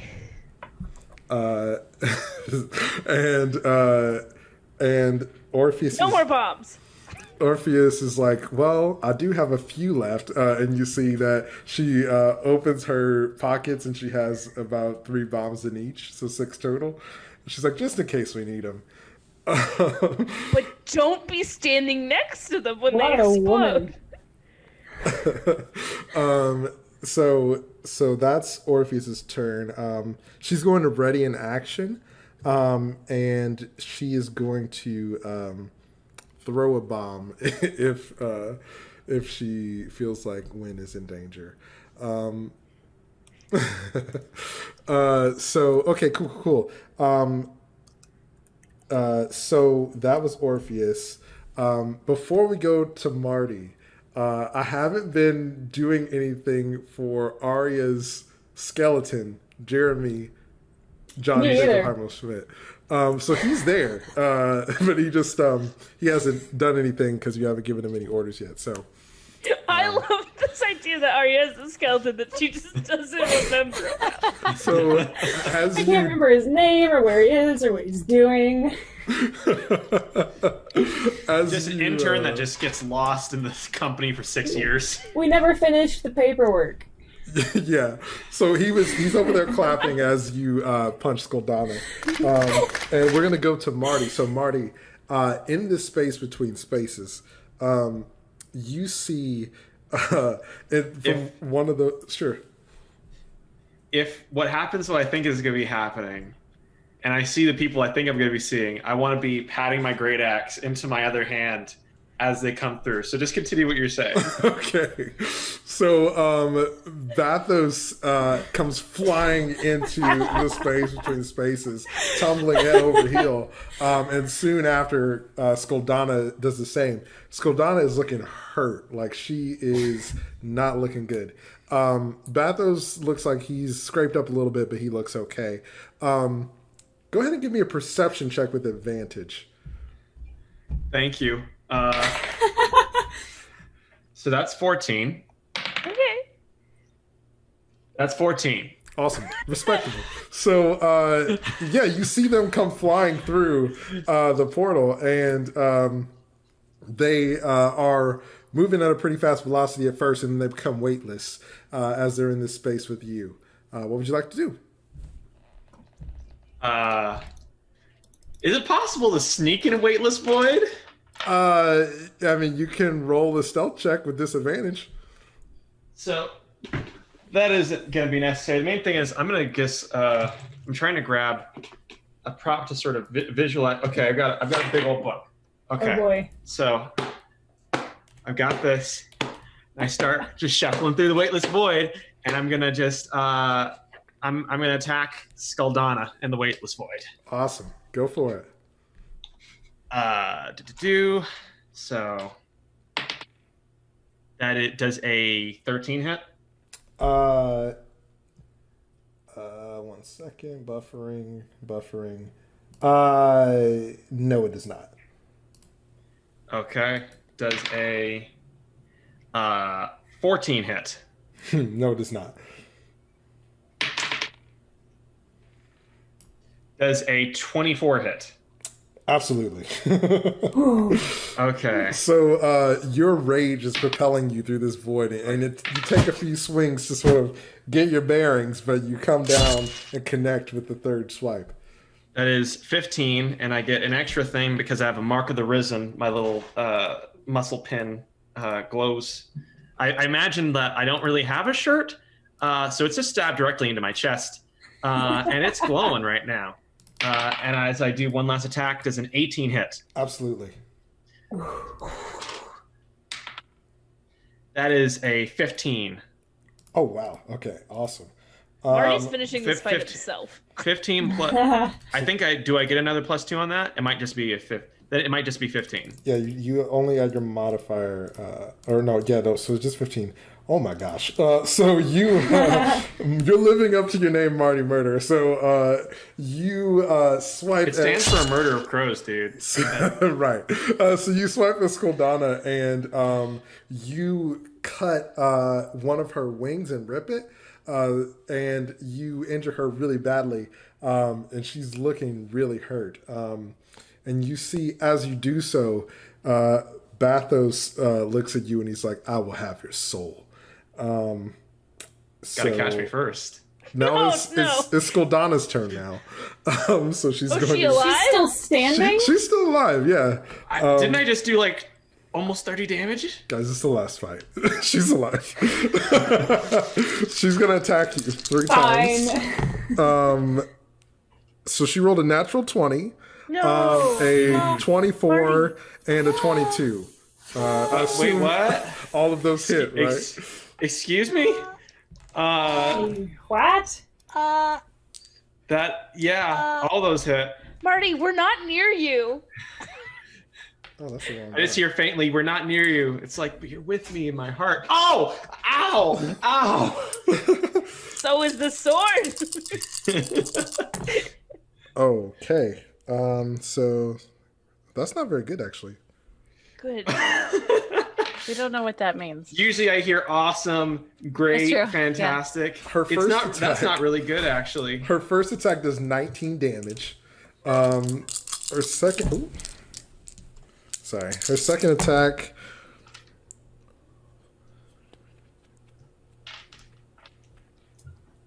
does 26 damage. That puts me into unconscious state. Oh. Ooh, okay. So then the third attack is an automatic fail death save. Oh, actually no. Is it a? So I'll tell you this. I didn't say what order they were in. If the crit was the last one, it'd be 2 fails. I'll say the crit was the first attack, and this is just one of the regular attacks. So it's only 1 failed death save.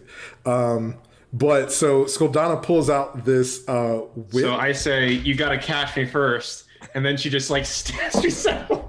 Yeah, you say you gotta catch me first, and she pulls out this whip that has spikes around it. It's like a thorn whip, Karama style, and it has this dark energy around it. And she lashes you with it twice, and then wraps it around your neck and yanks it off, and like it cuts you really badly, and so you're unconscious. So Marty is down in the void, unbeknownst to anyone. Now it is Morrow's. Do they get a general sense that I'm not in a good place in the void? I mean, they saw you teleport when you were in the hallway, but nobody knows where you went. So now it's Morrow's turn. Morrow is going to appear. Where is everybody right now? So Aria's on near the thrones. Madie and Wynn. Okay, yeah, Madie and Wynn, you're by the stairs. Morrow is going to appear next to you. And he has a puppy. He's decided to be good now. Yeah, he appears next to you and has... Actually, Sorry, never mind. Fireworks in my alley, which I don't know if you can hear or not. That's random. Yep. Actually... Snot's been going on for every day for the past 2 weeks.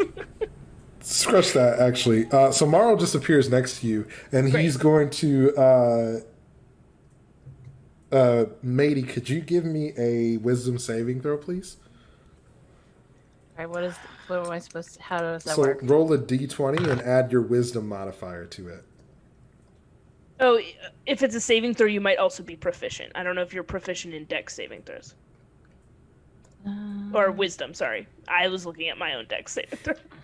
I don't know. I don't understand. There's a thing that says saving throws. It's, I think, above... Are you looking at D&D Beyond or your character sheet printed out? Character sheet printed out. Okay, so I think it's above all of your skills. There's something above that says saving throws. Got it. Yes. Okay. Are you proficient in wisdom? +0. Okay, great. So what did you roll? An 8. Okay, so Madie, as Morrow appears, you see he looks at you and he says, "You're mine." And you feel like someone turned out all of the lights, and you are suddenly... it's like you're having an out-of-body experience, and you're watching yourself, and you have been charmed by Morrow. And now it is Keith's turn, and Keith is about to do some gnarly stuff, because I feel like he's just been on the sideline for a while. Oh, come on, bud. I just need you to roll a little higher. Okay, cool. Keith is going to... Okay. So... Come on, Keith. Keith is... he sees Morrow reappear and charm Madie, and Keith is going to grab Morrow in a grapple and take him towards the edge of the building. No. And Not. Wait, he's taking him up the stairs. no, so like you're on the top of the palace, so he's walking towards the edge of He's the. gonna throw him off the roof. Morrow has wings, so. No, his wings are singed. His wings are singed. Wings are singed. They're gone. Cool, that's From good bad news. because there was an extra step, and I was like, he doesn't have enough actions for that. So in that case, thank you for reminding me. Keith goes to the edge with Morrow, and he looks at Madie, and he's like, No. Don't. I'm sorry. And he jumps off of the building with Morrow, and We shouldn't have told him that Morrow doesn't have wings. they disappear off of the building. So that is Keith's turn. We're going to go back to the top of the round. This is Bathos' turn now. And Marty, you have been rendered unconscious by Skulldana. Bathos is going to... Sure was. He's going to attack you. No. He's going to try to finish you off. So he's going to take his first attack and he's successful. And the second attack is a natural 1. So he doesn't hit you on the second attack. I'm going to say that he hits you once. So you have an additional death save failure. So you have 2 death save failures. And because he missed the second time on a natural 1, I'm going to say that he loses control, because he's weightless, and he's too far away to attack you a third time. So Wait, that means he's left my engagement range. Can I, while unconscious, get an attack of opportunity? yeah, so your body floats further into the void. What an opportunity you had. It was a great opportunity. So, Win, it's your turn now. Okay, so I just watched Keith jump over the side of the... Yeah. Listen. Yeah. I don't have a grappling hook. Like, I don't have anything that can help him. We need to finish this. And I know where Bathos went. I run back to the portal and I jump in. Awesome. So as you're saying this, you're like, we need to finish this. And you run and dive into the portal. As you come into this space between space, you can go ahead and roll a perception check with advantage if you would like. I would love to do that. Now, how are we on a 24? Perfect.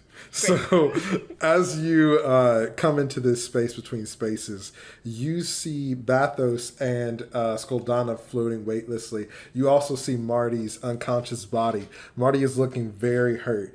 And you see Aria's shadow about 30 feet below where you currently are floating as you become weightless. And Aria's shadow is being consumed by this colossal monstrosity within the void. It has about 1,000 teeth.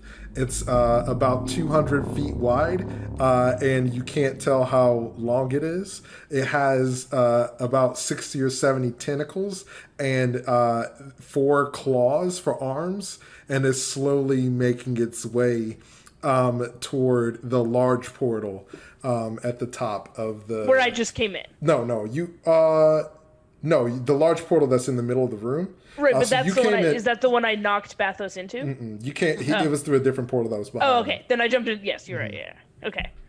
Oh, bad. Okay. I am going to move, try and swim, weightless fly, astronaut fly over to Marty. Awesome.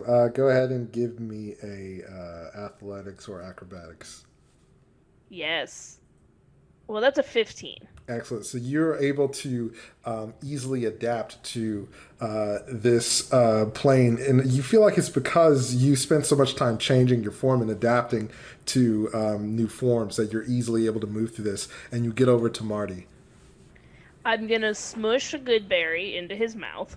I'm going to pour the good melon juice into his unconscious mouth. Okay, go ahead and roll a d20 to see how much HP Marty gets back. As a 16. Awesome. All of my rolls from here out are going to be terrible because I just rolled real well. Marty, you get 20 HP back as a good melon is force-fed to you. And I'm holding him by his shoulders, and I'm like, what are you doing in here? I said he had to catch me, then he caught me. He caught me bad. Okay. So, feeding good melon is bonus action? Yes. Okay, then I am going to... Does that mean I'm no longer near death state? That is correct. You are back up with 20 HP. Dang, okay, cool. And now I have 2 remaining good melons. Okay. I feel like this big shadow creature, do I feel like I could hurt it? I don't know. You can most certainly try. I'm gonna shoot it with my... What? I think really hard. Get out of the void! I don't know that I can move anymore. Yeah, you Throw. use your I made a lot of running motion to get here. Throw Skulldana or Bathos into its face as a distraction. Or shoot them in the face. Yeah, I guess as a distraction. I guess I would think that Bathos is maybe controlling the monster, so I'm gonna shoot him with my short bow because I need to still reload bad news. Okay, so go ahead and roll an attack with disadvantage since this is like a weightless plane of existence. Oh, that one was so good. 14. So you fire off an arrow and it shoots off at first and then like floats weightlessly away. All right. Well, it was worth a try. All right. That's my turn. So that's Wynn's turn. So as the rest of you, you see Keith had taken Mohr and jumped off the side of the building. And you hear a loud thundering sound, kind of like rushing wind. And you see Fatima, who has been like tinkering with a device near the portal this whole time, lifts up her goggles and looks up. And she's like, well, it's about time. And these giant airships start to ascend up towards the top of the palace. And you see a wood elf who's wearing a hood, and she pulls the hood back. And Aria, you recognize this person as your best friend Thea, and she is there with an army of Zandarian soldiers, and they're on this mechanical flying contraption that has 4 giant pistons that have large fans on the top. And a middle platform that's like a shipping crate that everyone's in, that's kind of rounded, and she's standing on the top of it. And next to her, you see Keith, and he's like holding his shoulder, and Morrow's like all chained up, looking really disappointed. And Thea looks at you all, and she's like, "Did you drop something?" Pointing to Keith, and they fly over to come assist you all. You always did have nice timing. Madie, it's your turn now. I mean, I'm still possessed, right? No. Actually, after Keith's turn, I forgot to mention that you are no longer possessed because he took Mohr out of the fight. Okay. You should ask Keith what happened tomorrow and if he's dead or not. What's that? We should find out if Mohr is dead or not. No, he's not dead. He's chained up. Chained up on his knees next to Keith on the airship. I don't know how I just missed that. Okay. I hold up the orb and I go, "Does anybody know how to work this thing?" You see they all look around and they're like, What is that? Okay. All right. So I'll tell you this.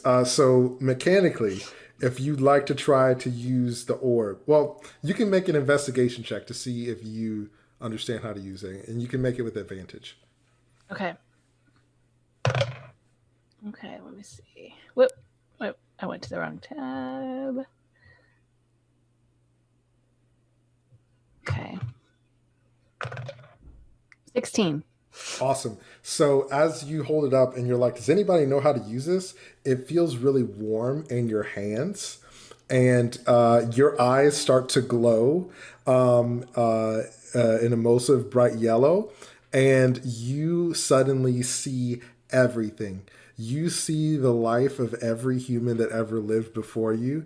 You see the merge. You see Bathos and his band of heroes fighting the Sovereign, the terrorist group that was trying to take over Yashan in the past. You see Bathos trying to make reform and being turned down by a council of humanoid-type beings. You see him forming this army of the dead and getting these necromantic powers. And you also see 2 potential futures for yourself. You see one where your actions bring back all of the humans. You see another where whatever you decide to do erases all humanoid life as you know it. Okay, so I definitely want to choose A. Don't know how to do that yet. I have a feeling we need to fish our friends out of the void first. but I just know Wynn is in the void, so I need to figure out how to get her out of there. Any ideas, everybody? I have rope. Fishing rod. Okay. All right. So are we still in battle? Okay. Smash the orb. Wait, you've got a rowboat in your inventory, and the void is a weightless space. I also have rope. Okay. I can't go into the void. So, The surprise on Wynn's face, like, oh, you can't. Why can't you go to the void? I can't go into the. I'm the last human. This is the key. It's right here. I'm not gonna like jump into the middle of all that stuff. Yeah, follow your like, heart. I could just rip the key out and be like, Sure. "What's up, everybody?" And Sure. just kind of That makes sense. Yeah. I think That's we B. We Trying to should choose toss A. the bag of holding into the void and use it with a rope to try to fish out. Done. In. Okay, Then so you I. crawl That would be a double void universe thing, and that might cause issues. Yeah. I mean, I got nothing else. You know what? No, I'm gonna go over to Fatima. Okay. Okay. Aria, great idea, but no. Okay, I go over to Fatima. I'm like, you got anything that you can like use to fish out our friends here? You see that she is like, and she like pulls her pockets out, and they're empty.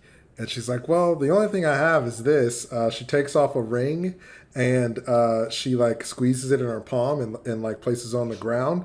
It turns into a mech suit and then falls apart. And she's like, oh man, I guess it got damaged in the fight. And then she pulls out some hemp rope and she's like, will this help? Sure, might as well. All right, so I take the rope and... Can Michael 1 and Michael 2 help? You could attach one end to Michael 1 or Michael 2 and send them through the void yourself. Can they obey me? You see them walk over and they're like, we have not seen our master in some time. We would be willing to retrieve him. Oh man, I really thought you were going to say I was your master now. That'll work. That's cool. No, but also okay. like there's been plenty of times where it's like they had to bring you home drunk and you had them get you some snacks and stuff. Like they listen. Okay, I hand them the rope. I'm like, go fish out our friends, would ya? They look at the rope and then they look at each other and they throw the rope into the portal.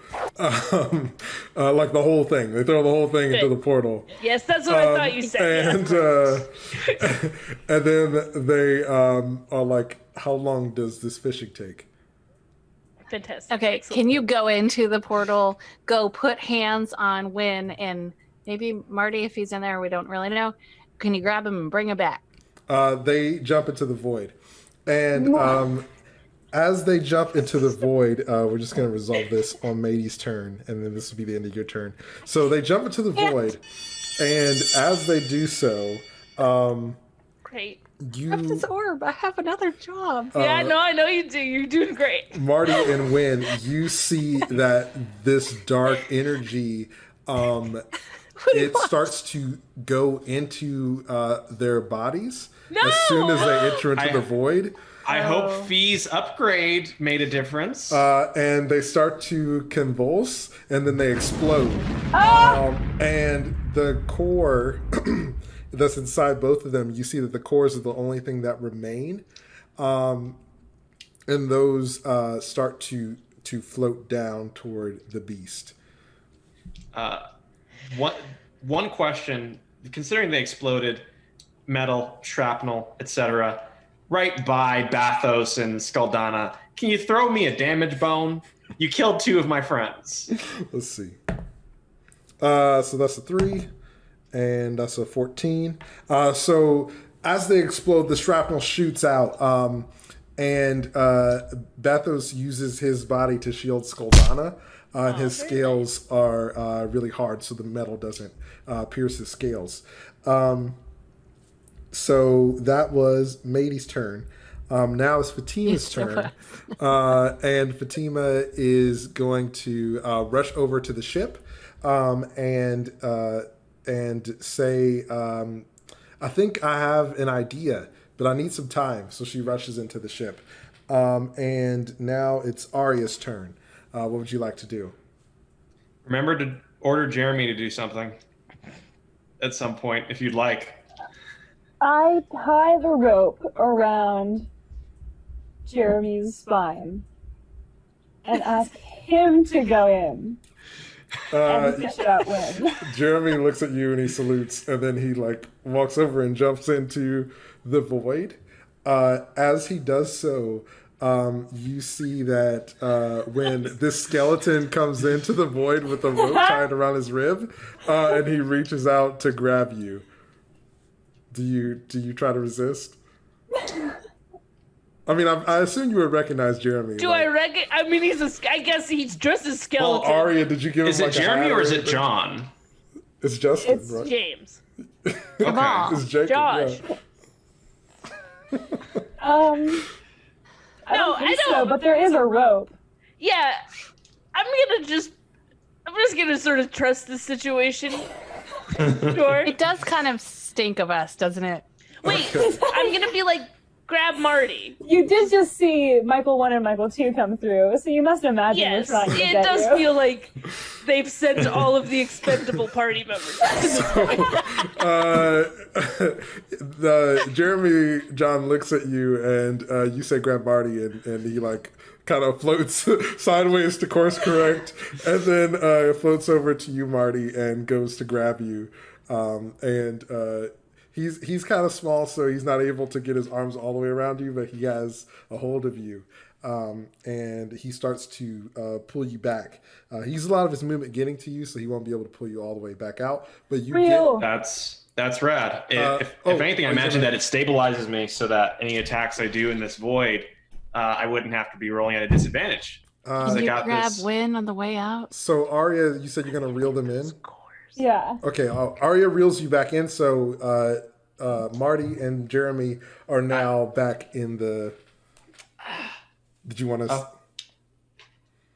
I don't know if I want to be dragged. I've got the Berserker Rage. I've got some melons in my pocket. Marty, we're just trying to close the portal.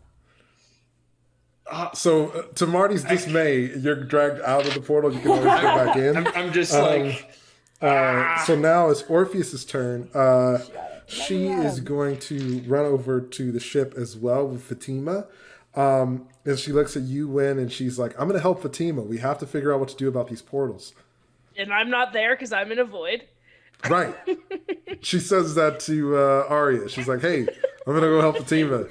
Do I hear this? Can I speak back to them? Yes, because you're there also. Yeah. To Orpheus, right? Yeah, I just yell, I can close the portals, just get our friends out of there. Well, I don't really know if there's anything I can do about that. It looks like your skeleton friend has it handled. And Jeremy's there waving next to Marty. And Orpheus Another turn. rushes into the ship. So now, Marty, it's your turn. Jeremy drug you out of the portal. If you wish to go back into the portal, you can do that. What would you like to do? I look at everyone. First of all, I want to give Jeremy a big old hug because he deserves it. You hug him and you hear some of his bones start to creak, but he seems appreciative and gives you a tap. Aw. So here's the thing. As I was dragging out, my attention was caught by the shadow creature that looked like Aria, that was being consumed by the beast. That was where the screams was coming from, right? The screams were Elder Son. Okay. The Elder Son had already died. He wasn't at first, but then he died. You mentioned that as Madie was being dragged past the portal, that Madie heard the beast roaring. Okay, Yeah. that was beast roaring. So did the beast manage to consume? I see this shadow creature. I see this weird thing. Did the beast manage to consume the shadow creature before I got pulled out of the void? It was in the process of doing so not completely. Is it still in the process of doing so? Most likely, yeah. I'll say at the end of this round, on its turn, it'll have consumed it. we can't beat this thing, but I feel an affinity for this creature. I'm not going to leave it behind. I just look at Jeremy and everyone assembled, and I say, "I'm sorry," and I dive back through the portal. Awesome. So you jump back in. And what do you do as soon as you get back on the other side of things? I immediately start swimming towards the shadow creature. Awesome. So, But you didn't know it was Aria. You didn't see it. It looks like Aria. I mean, It to looks be like a creature fair, with wings. to be fair, nobody saw Arya's shadow thing except Aria. But yeah, you all have the idea that it's related to her in some way because of the resemblance. So as you're making your way through this void, you see the souls, some that are heading towards the light, some that are falling into the pit of fire, some that are being created, others that are being destroyed, all around you.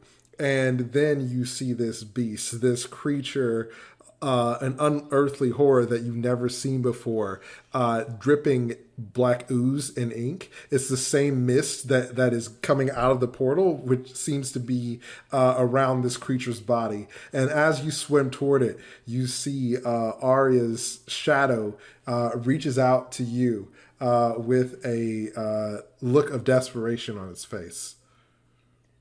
Marty, Mother of God, do not fuse with my shadow creature. Get out of the portal! What are you doing? Nobody else is there. It's just Marty. What are you going to do? When is there? I know this is a stupid idea, but we can't leave it. We can absolutely leave it. You didn't even come back for the Michaels? You came back for a shadow? What happened to the Michaels? Their cores are right there. I'll get those on the way back. I grab. I should have closed the portal. Sorry, Wynn. I should have just closed it. You just count me as a loss. It's fine. Well, you wouldn't get the Okay, Jabal so and get out. Marty, what are you going to do on your turn? I guess I should have. I'm trying to. Is there a way I can try to save this creature? It's reaching out to you. What would you like to do? I'm seeing a lot of messages in the chat. I'm gonna check those real quick. You don't need to. Ignore the chat. Oh, it's too late. It's too late. So Marty, you reach out your hand. I reach out my hands to grab the shadow creature. You touch fingers, and Oh my God. as you are reaching for one another and touch fingers, you feel this darkness starting to seep into you. When you touch its finger, it's like black ooze from around it latches onto you and starts to seep into your skin. Half of the creature, kind of liquefies out of the beast's maw, and it goes into you. You feel a burning darkness inside of you, and your hit point total is cut in half. Your hit point max. So whatever your maximum was, take that to have, and that's your new hit point max. But you feel this dark power inside of you now. Can I swim towards the Michael 1 and 2 cores? So you can get halfway there because you used a lot of your movement so far. So you can get halfway there. I do have a lot of movement as a barbarian. I have 10 more feet than usual. Oh, okay. So then you can get there and reach the cores if you would like. With this thing sort of meaningfully messing me up, I'm typing into D&D Beyond the override, and dang, it hurts. I swim painfully towards the cores and grab them. And I give Wynn a look like, what else could I do? Why did you come for the shadow? Literally anything. Why did Literally you come back anything in? else. I could be out. Why did you jump back in? All right. So that's Marty's turn. So you have the cores now. It is now Skulldana's turn. So Skulldana sees all of this happening, and Does she laugh at us? Is laughing a free act? No, she looks terrified actually. And super hurt. she's like, "What is that?" And you see Bathos is just kind of floating there, and he's like, "It's salvation." And Skulldana books it out of the portal. And you see, those of you who are topside, you see Skulldana come flying out of one of the portals, and she's attempting to flee. It's Keith's turn. Keith is hurt pretty bad. He's going Sit to this one out, buddy.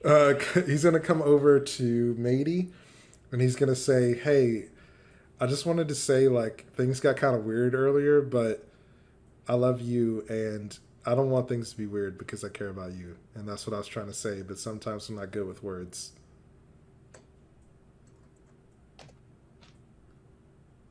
Thanks. I appreciate that. I'm sorry things are weird. It's a weird time. Maybe we can like talk about this when, this is all over. You see, he's like, "Yeah, that would be nice." And he takes you by the hand, and he's like, "Let's finish this." Yeah, let's do it. And so we're going to go back to the top of the round. It's Bathos' turn. So I hate him so much. Bathos, in the void, you see He could all have of been this. shot in the void, y'all. He could be gone. The void could be done. It could be over. Sorry. I'm All so of sorry. this dark I'm so energy sorry. starts to flow into him as he's in the void. And Wynn, you're still in there with him, and Marty as well. is too now. And you see his eyes glow a dark purple. And that aura that's around the beast is around him too. And you see he looks at the portal where Skulldana went, and he says, "You can't run away now." And he reaches his hand out, and this black ichor like vine shoots out of his hand. It comes out of the portal and wraps around Skulldana and wraps her up like in a web, and it snatches her back into the portal. And he pulls her in, and he's like, "You were a part of this until we're done." He's a horrible partner. And Yeah, it's not good. you see she looks at him and she's like, "What happened to you?" And you see as he talks, the beast is moving its mouth, and he says, "I am the sovereign of death, and all will bow before me. Life shall be my feast. I shall feed upon the living and turn your world to ash." Marty, you see that the beast is somehow controlling Bathos, and it's speaking through him. So it's not the other way around. So that is. Oh, I skipped the beast's turn. I'm sorry. So we're gonna the beast's turn, since it's controlling Bathos anyway, we're gonna say that they have the same turn. So the beast is going to attempt to attack you, Marty, since you're so close to it. I swam pretty far away from it. You went to You shouldn't touch have swam up the to it in the first place. yeah, you went to touch the thing that was in its mouth, and then you went to grab the cores that were falling towards it. So you're within 30 feet, and its reach is pretty substantial. Does a 25 hit? Yes. Okay, and then that's a 23, and that's a 20. So, Marty, Can you get out of here with these rolls, by the way? the Saved beast your life. wraps its I'm so sorry, tentacle around you, and it's going to put you in its mouth and try to eat you. So actually, That should be an opposed grapple. Sure, go ahead and do a opposed grapple check. That's a 13. Awesome. So the beast grabs his tentacles around you and grabs you, and then it puts you in its mouth. And you are going to take. Okay. We all know he only has 20. He has 20 hit points. I 20 did hit not points. Have enough dice. Oh, no, he has 10. What do you mean? He has 10. No. Oh, 'Cause right. his No, max. max, But he also right. lost his max, is now half. So if this beast does a lot of damage, he could instantly die from this. So you take 28 points of damage on the first bite. On the first bite? Yeah. So What do you think was going to happen, it's Marty? interdimensional being, like this horror. So it grabs you and puts you in its mouth. It bites down on you. You take 28 points of damage. Are you still alive? I'm I am unconscious. Okay, so I had 20 HP. It grabs you and bites down on you, knocking you unconscious. For its second attack. Oh dear God. Hey, what's your max hit points now, Marty? 40. Okay. You had 80? I had 79. I was a beefy boy. Yeah, okay. So Marty, so this is. I wanted to share. I thought the shadow creature had good intentions. Like there was something like. I wanted to save it. So this is what's going to happen. So you are in the shadow creature's mouth, and you've been knocked unconscious. And you're in a very familiar place. The space between space that you've been floating in, you are now in a house in that same space. And you see your dad is standing next to you. And the shadow creature, the shadow version of Aria, is standing there with you also. And you see, they say, you tried to be a hero, and there's nothing wrong with that. And the shadow creature turns to you and puts his hands on your shoulders and says, now let me save you. And Marty, as the creature opens his mouth to devour you, your body is shot out of the creature's mouth. And the shadow has flung you away, and it is in there with Michael 1 and Michael 2's cores, and they explode in the creature's mouth as it closes its mouth. The explosion knocks Marty and Wynn and Skulldana and Bathos all outside of the portal, and you all take. I'll take it.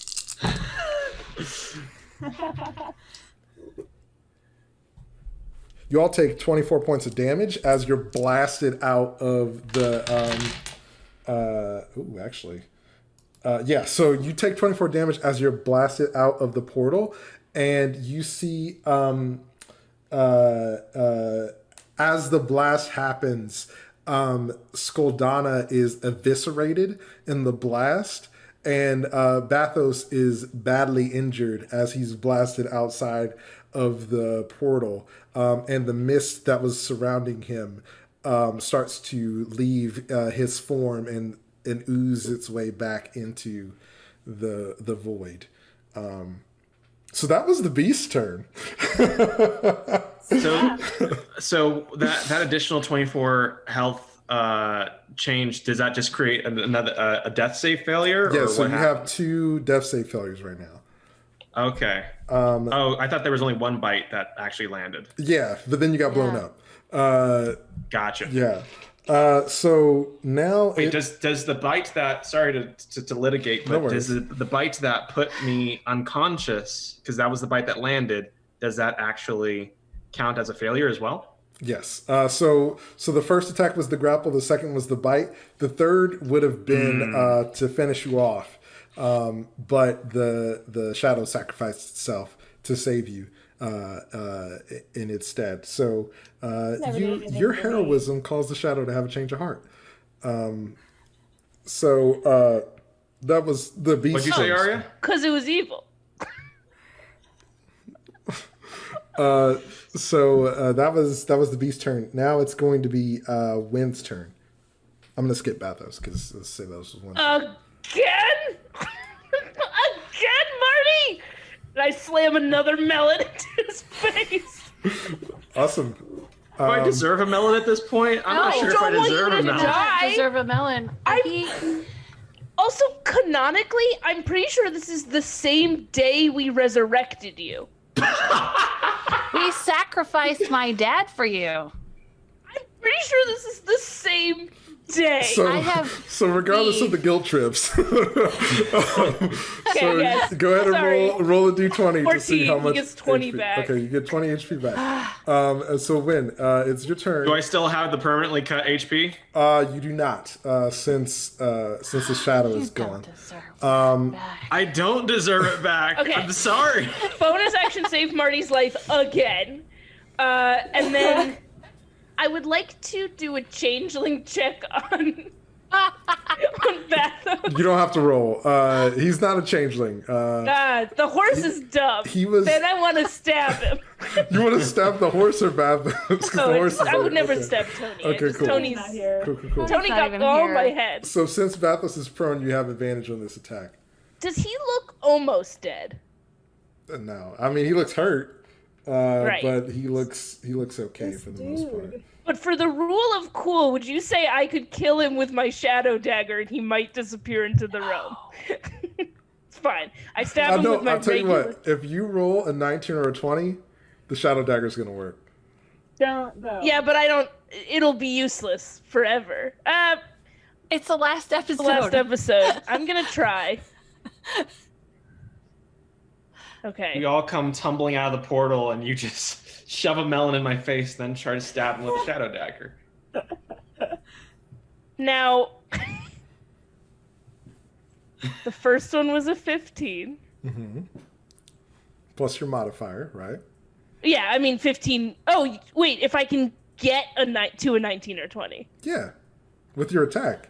I thought you needed me to roll a 19 or 20. No. Oh, yeah, 15 plus 6 is 21, baby. Okay, Win, you are blasted out of the Shadow Realm, and you are singed. And you see Bathos is lying there, and the darkness oozes off of him. And you take the dagger that you have, and you jam it right in his. You stab him in the back.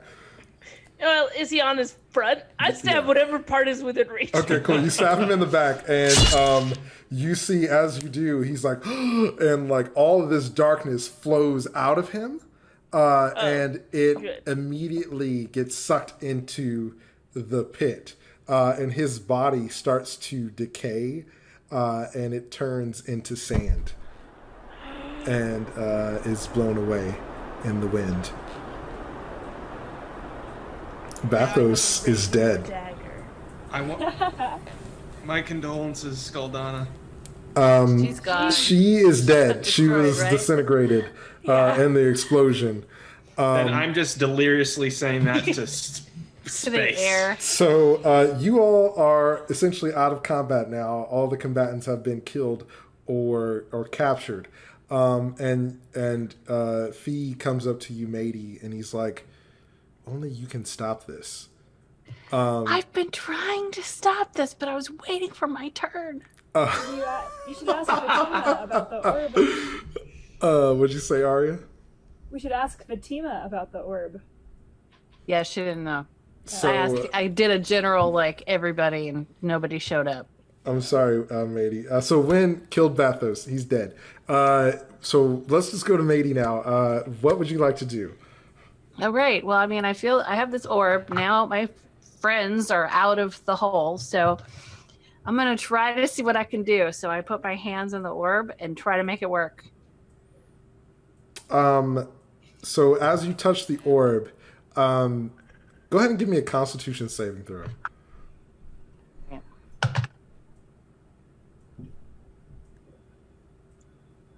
16. Awesome. So you hold the orb and a bright light begins to glow from it, and all of the portals begin to close around you. And as they do so, you hear the beast cry out, and its claw reaches through the middle portal and crashes on the ground as it tries to pull itself out. And you see these tentacles are coming out of the portal and waving all over the place. Is there anything we can do about that?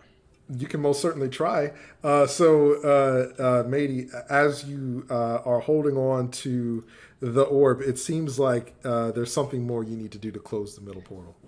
If there's anything, I want to prepare an action that if any tentacle or claw gets near Madie, I want to attack it. Awesome. I want to create a changeling, tiefling, Aarakocra shield Okay, so between the monster and Madie. can I ask, like, does anybody have any other ideas? I'm trying to figure out how to finish this. This is like, we're almost Ooh. there. I also put my hands on the orb. Okay. as the creature comes out, the beast comes out of this portal, the airship lands, and Fatima, Orpheus, Keith, everyone starts fighting the creature, slashing at its tentacles, protecting you, Madie. Wynn and Marty are fighting as well. And Aria comes over and places her hand on the orb with you. And as she does, the light that was surrounding Aria, the aura, shoots into the orb through her hand. And you both feel this power course through you. And there's an explosion of light. As the explosion of light happens, Madie, you are in this empty void of whiteness, and it's just you and Fee.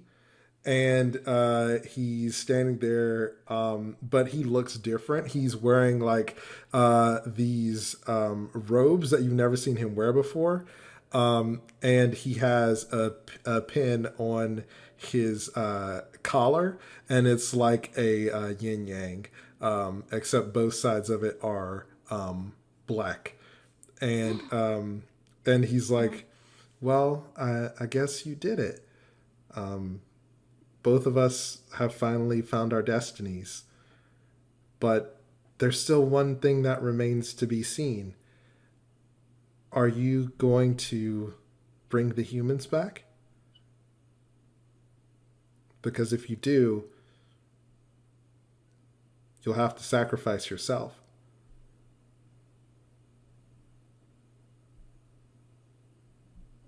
Now, when you say bring the humans back, do you mean like they get to live, or they're like zombies, or what's this deal? You see, he smiles at you and he's like, always clarify with the genie. And he touches his nose. He walks over and holds out his hand. And he says, let me show you. Okay, I take his hand. You take his hand, and as you do, you see a future where Yashan is thriving. There are humans, and you see adventurers, you see politicians, you see blacksmiths, you see sailors, you see people living their lives.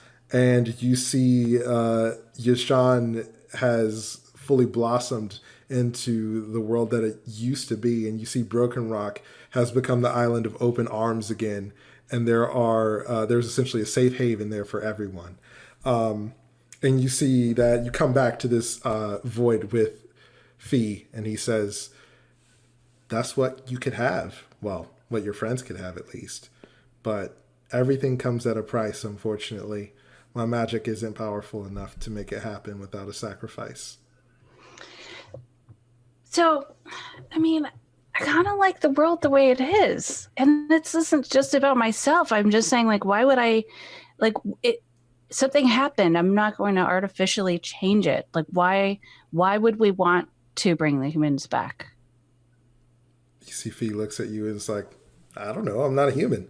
But I just thought that maybe you would want there to be other people like you. I already have people like me, my friends. So, okay. So what happens if I don't bring the humans back? Are we gonna like still be fighting skeletons and all that business, or is all of that over with? So as you say that I already have people like me, my friends, Fee smiles and he says, it sounds like you've already made your choice. What'll happen if you don't bring the humans back is what's happening now. You'll be an adventurer. There'll be heroes. There'll be villains. There'll be good times and bad, ups and downs, just like there's always been. Yeah, okay. Yes, that one. Fee smiles and touches his pendant. And as he does, one of the sides that's black turns to white. And they spin around for a while, and there's a flash of light again.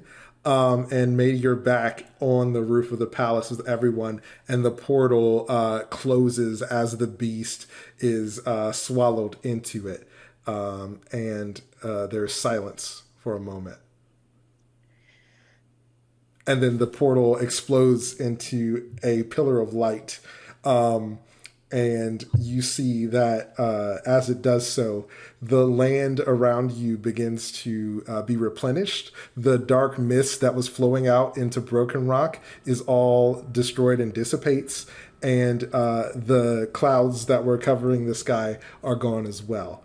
And then the pillar of light slowly fades away, and Fee is gone, but you all are there, and you've saved Yashan.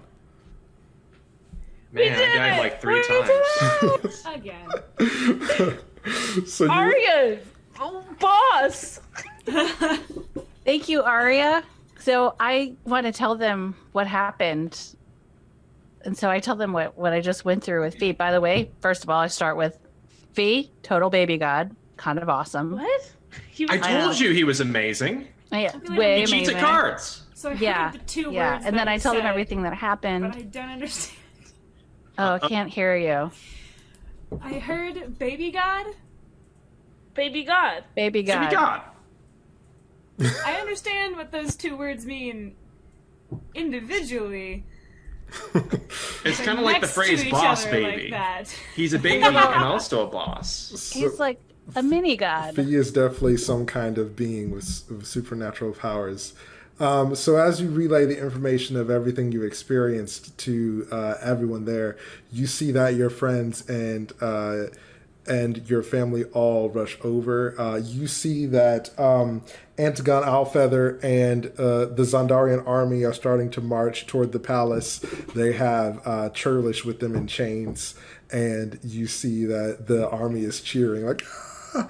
And the people of Broken Rock start to come out of their homes. And it seems like there's a bright new day in Yashan now that you all have vanquished the Sovereign of Death. So before we close out, I'd like to do an epilogue. So just a flash forward to see where your characters end up after everything happens. So we'll go around and everybody just kind of give me a sense of what your character's up to. So we're going to jump ahead. And this is probably about 5 to 6 months later. So things have stabilized in the region. Broken Rock has a democracy now, and when your mom Mithrika is the first elected leader on the council, and there is a council of people who makes decisions now in Broken Rock, and there are other parts of Yashan that are looking to adapt a similar model. Did she get a divorce from Wynn's dad? No. So they're still together. He's still doing his Robin Hood thing, but he's more cautious about who he trusts now. So why don't we go around and see where everyone is? So Aria, do you want to go first? Where is Aria 6 months after saving the world from the Sovereign? Aria is looking for the next sensible replacement for Eldris and Robin, and trying to provide guidance for a new upcoming wave of Feathered Fist monks who were, feeling the void in leadership in Elderson's stead, and just trying to help rebuild Broken Rock as much as possible, though I look forward to rejoining the Glee Club. So yeah, Aria, you have this this gi now that has the symbol of the Feather Fist on it, and your best friend Thea is with you, and she stops with you for a moment as you're walking on your journey to find a new potential leader for the order, as well as new recruits. And she turns to you and she says, "Why don't you take Elderson's place?" I think my place is with my friends. I know that sounds kind of weird and nonsensical and maybe immature, but I've done amazing things with them that other groups can't do. And I think that's really where I need to be. She smiles and she's like, "I've always loved how sentimental you are." And she starts to walk Punch your ahead. arm. You all you walk together on your quest to find the new leader before you return to the Glee Club. Marty, what has Marty been up to in the last 6 months? I imagine, among other things, one big thing he is doing is running a support group called Life After Multiple Deaths for people who find themselves in situations where they have died or nearly died multiple times, and dealing with that and finding ways to exist normally in a world where having survived death, you could be tempted to make very dumbass decisions. And I run this group, this community of people. I try to find peaceful ways to assist the community. Sometimes I'll use my barbarian rage to move something heavy, but for the most part, I scrapbook wedding ideas secretly for my friends and people that I care about. I'm looking forward to what my next adventure and the next version of me will look like, because if I've learned anything by now, it's that the version of me that exists now isn't the one that has to exist in the future. You see at your business where you run a counseling service, a lot of adventurers come and speak to you. A lot of people from the Hero Adventuring Academy, and the headmaster there, the new headmaster, has erected a statue at the academy in your honor, as well as a statue of Gravis and those that fought at Stone Snarry. And you see that your service becomes a cornerstone of the adventurer's experience, and your business thrives in the land of Yishan. I wear the sad jorts now. Maybe that has something to do with it. I feel like I've earned it. Yeah, at this point. You're rocking the jorts, and they were handed down to you, and now you wear them with honor. In honor of a great man. What about Wynn? Where is Wynn now? Wynn took a several month-long vacation where she took a long nap, just the longest of naps. And then I think she got back to work, like, restoring Broken Rock, because a big, horrible battle of darkness took over, and I think she was on the campaign trail with her mom for a bit in the city. And I think she was trying to hunt down to see if any of her other friends survived after that battle. And then just taking it easy, like going back to the soup kitchen and spending some time with Orpheus and seeing what's going on there. And listen, she doesn't know what she wants, and I don't know what Orpheus wants, but I think that they're going to just spend a lot of time together. Yeah, so you're spending a lot of time at the soup kitchen rebuilding Broken Rock. And one day while you're at the soup kitchen, it's a normal day, and Orpheus is usually there with you, but she's running late. And you see she shows up, and it's a pretty loud, busy day in the soup kitchen. But she walks over to you and she's like, "Hey, can I talk to you for a second?" Yes, but you have to help me hand out some more of these mashed potatoes first. Yeah, sure. And there's a kid walking by, and she grabs the kid. She's like, "Hey, do the mashed potato thing." And then she grabs you out. She's like, "Come on."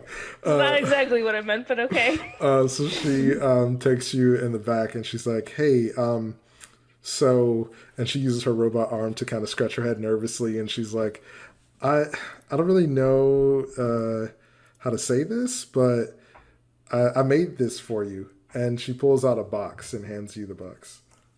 I'm very impressed. This is a great box.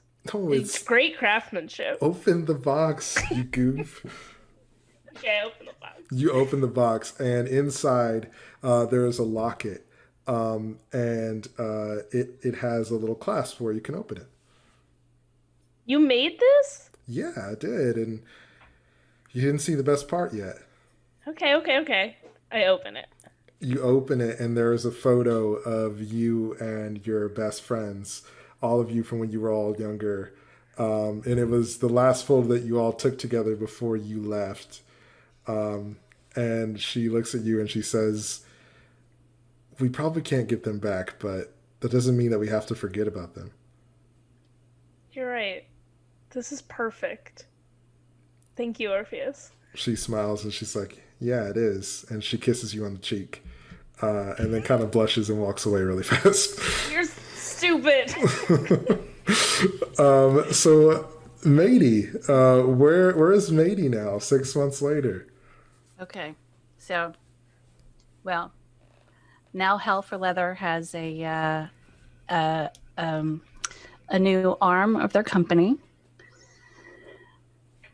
My blacksmithing has become part of Hell for Leather, so that she's able to kind of create a new. And we manufacture a lot of her products now. Keith and I went into business together. And, and we're working on stuff. We think we're going to save the human race, but we don't want to rush into things, We kind of jump-started our relationship at the beginning. So yeah. So I'm just like, every day, just going to the office, making some cool stuff that Fatima created, and just waiting for our next adventure. Awesome. So Keith, he teaches fashion for young orcs. Is like a class that he teaches of how to be a handsome orc man. And one day after he finishes class, he comes over in like this tailor-made suit that he has, and he comes over to you and he says, "Hey, I don't know if you're into this kind of thing, but like today's our anniversary, and I was thinking we could do something special."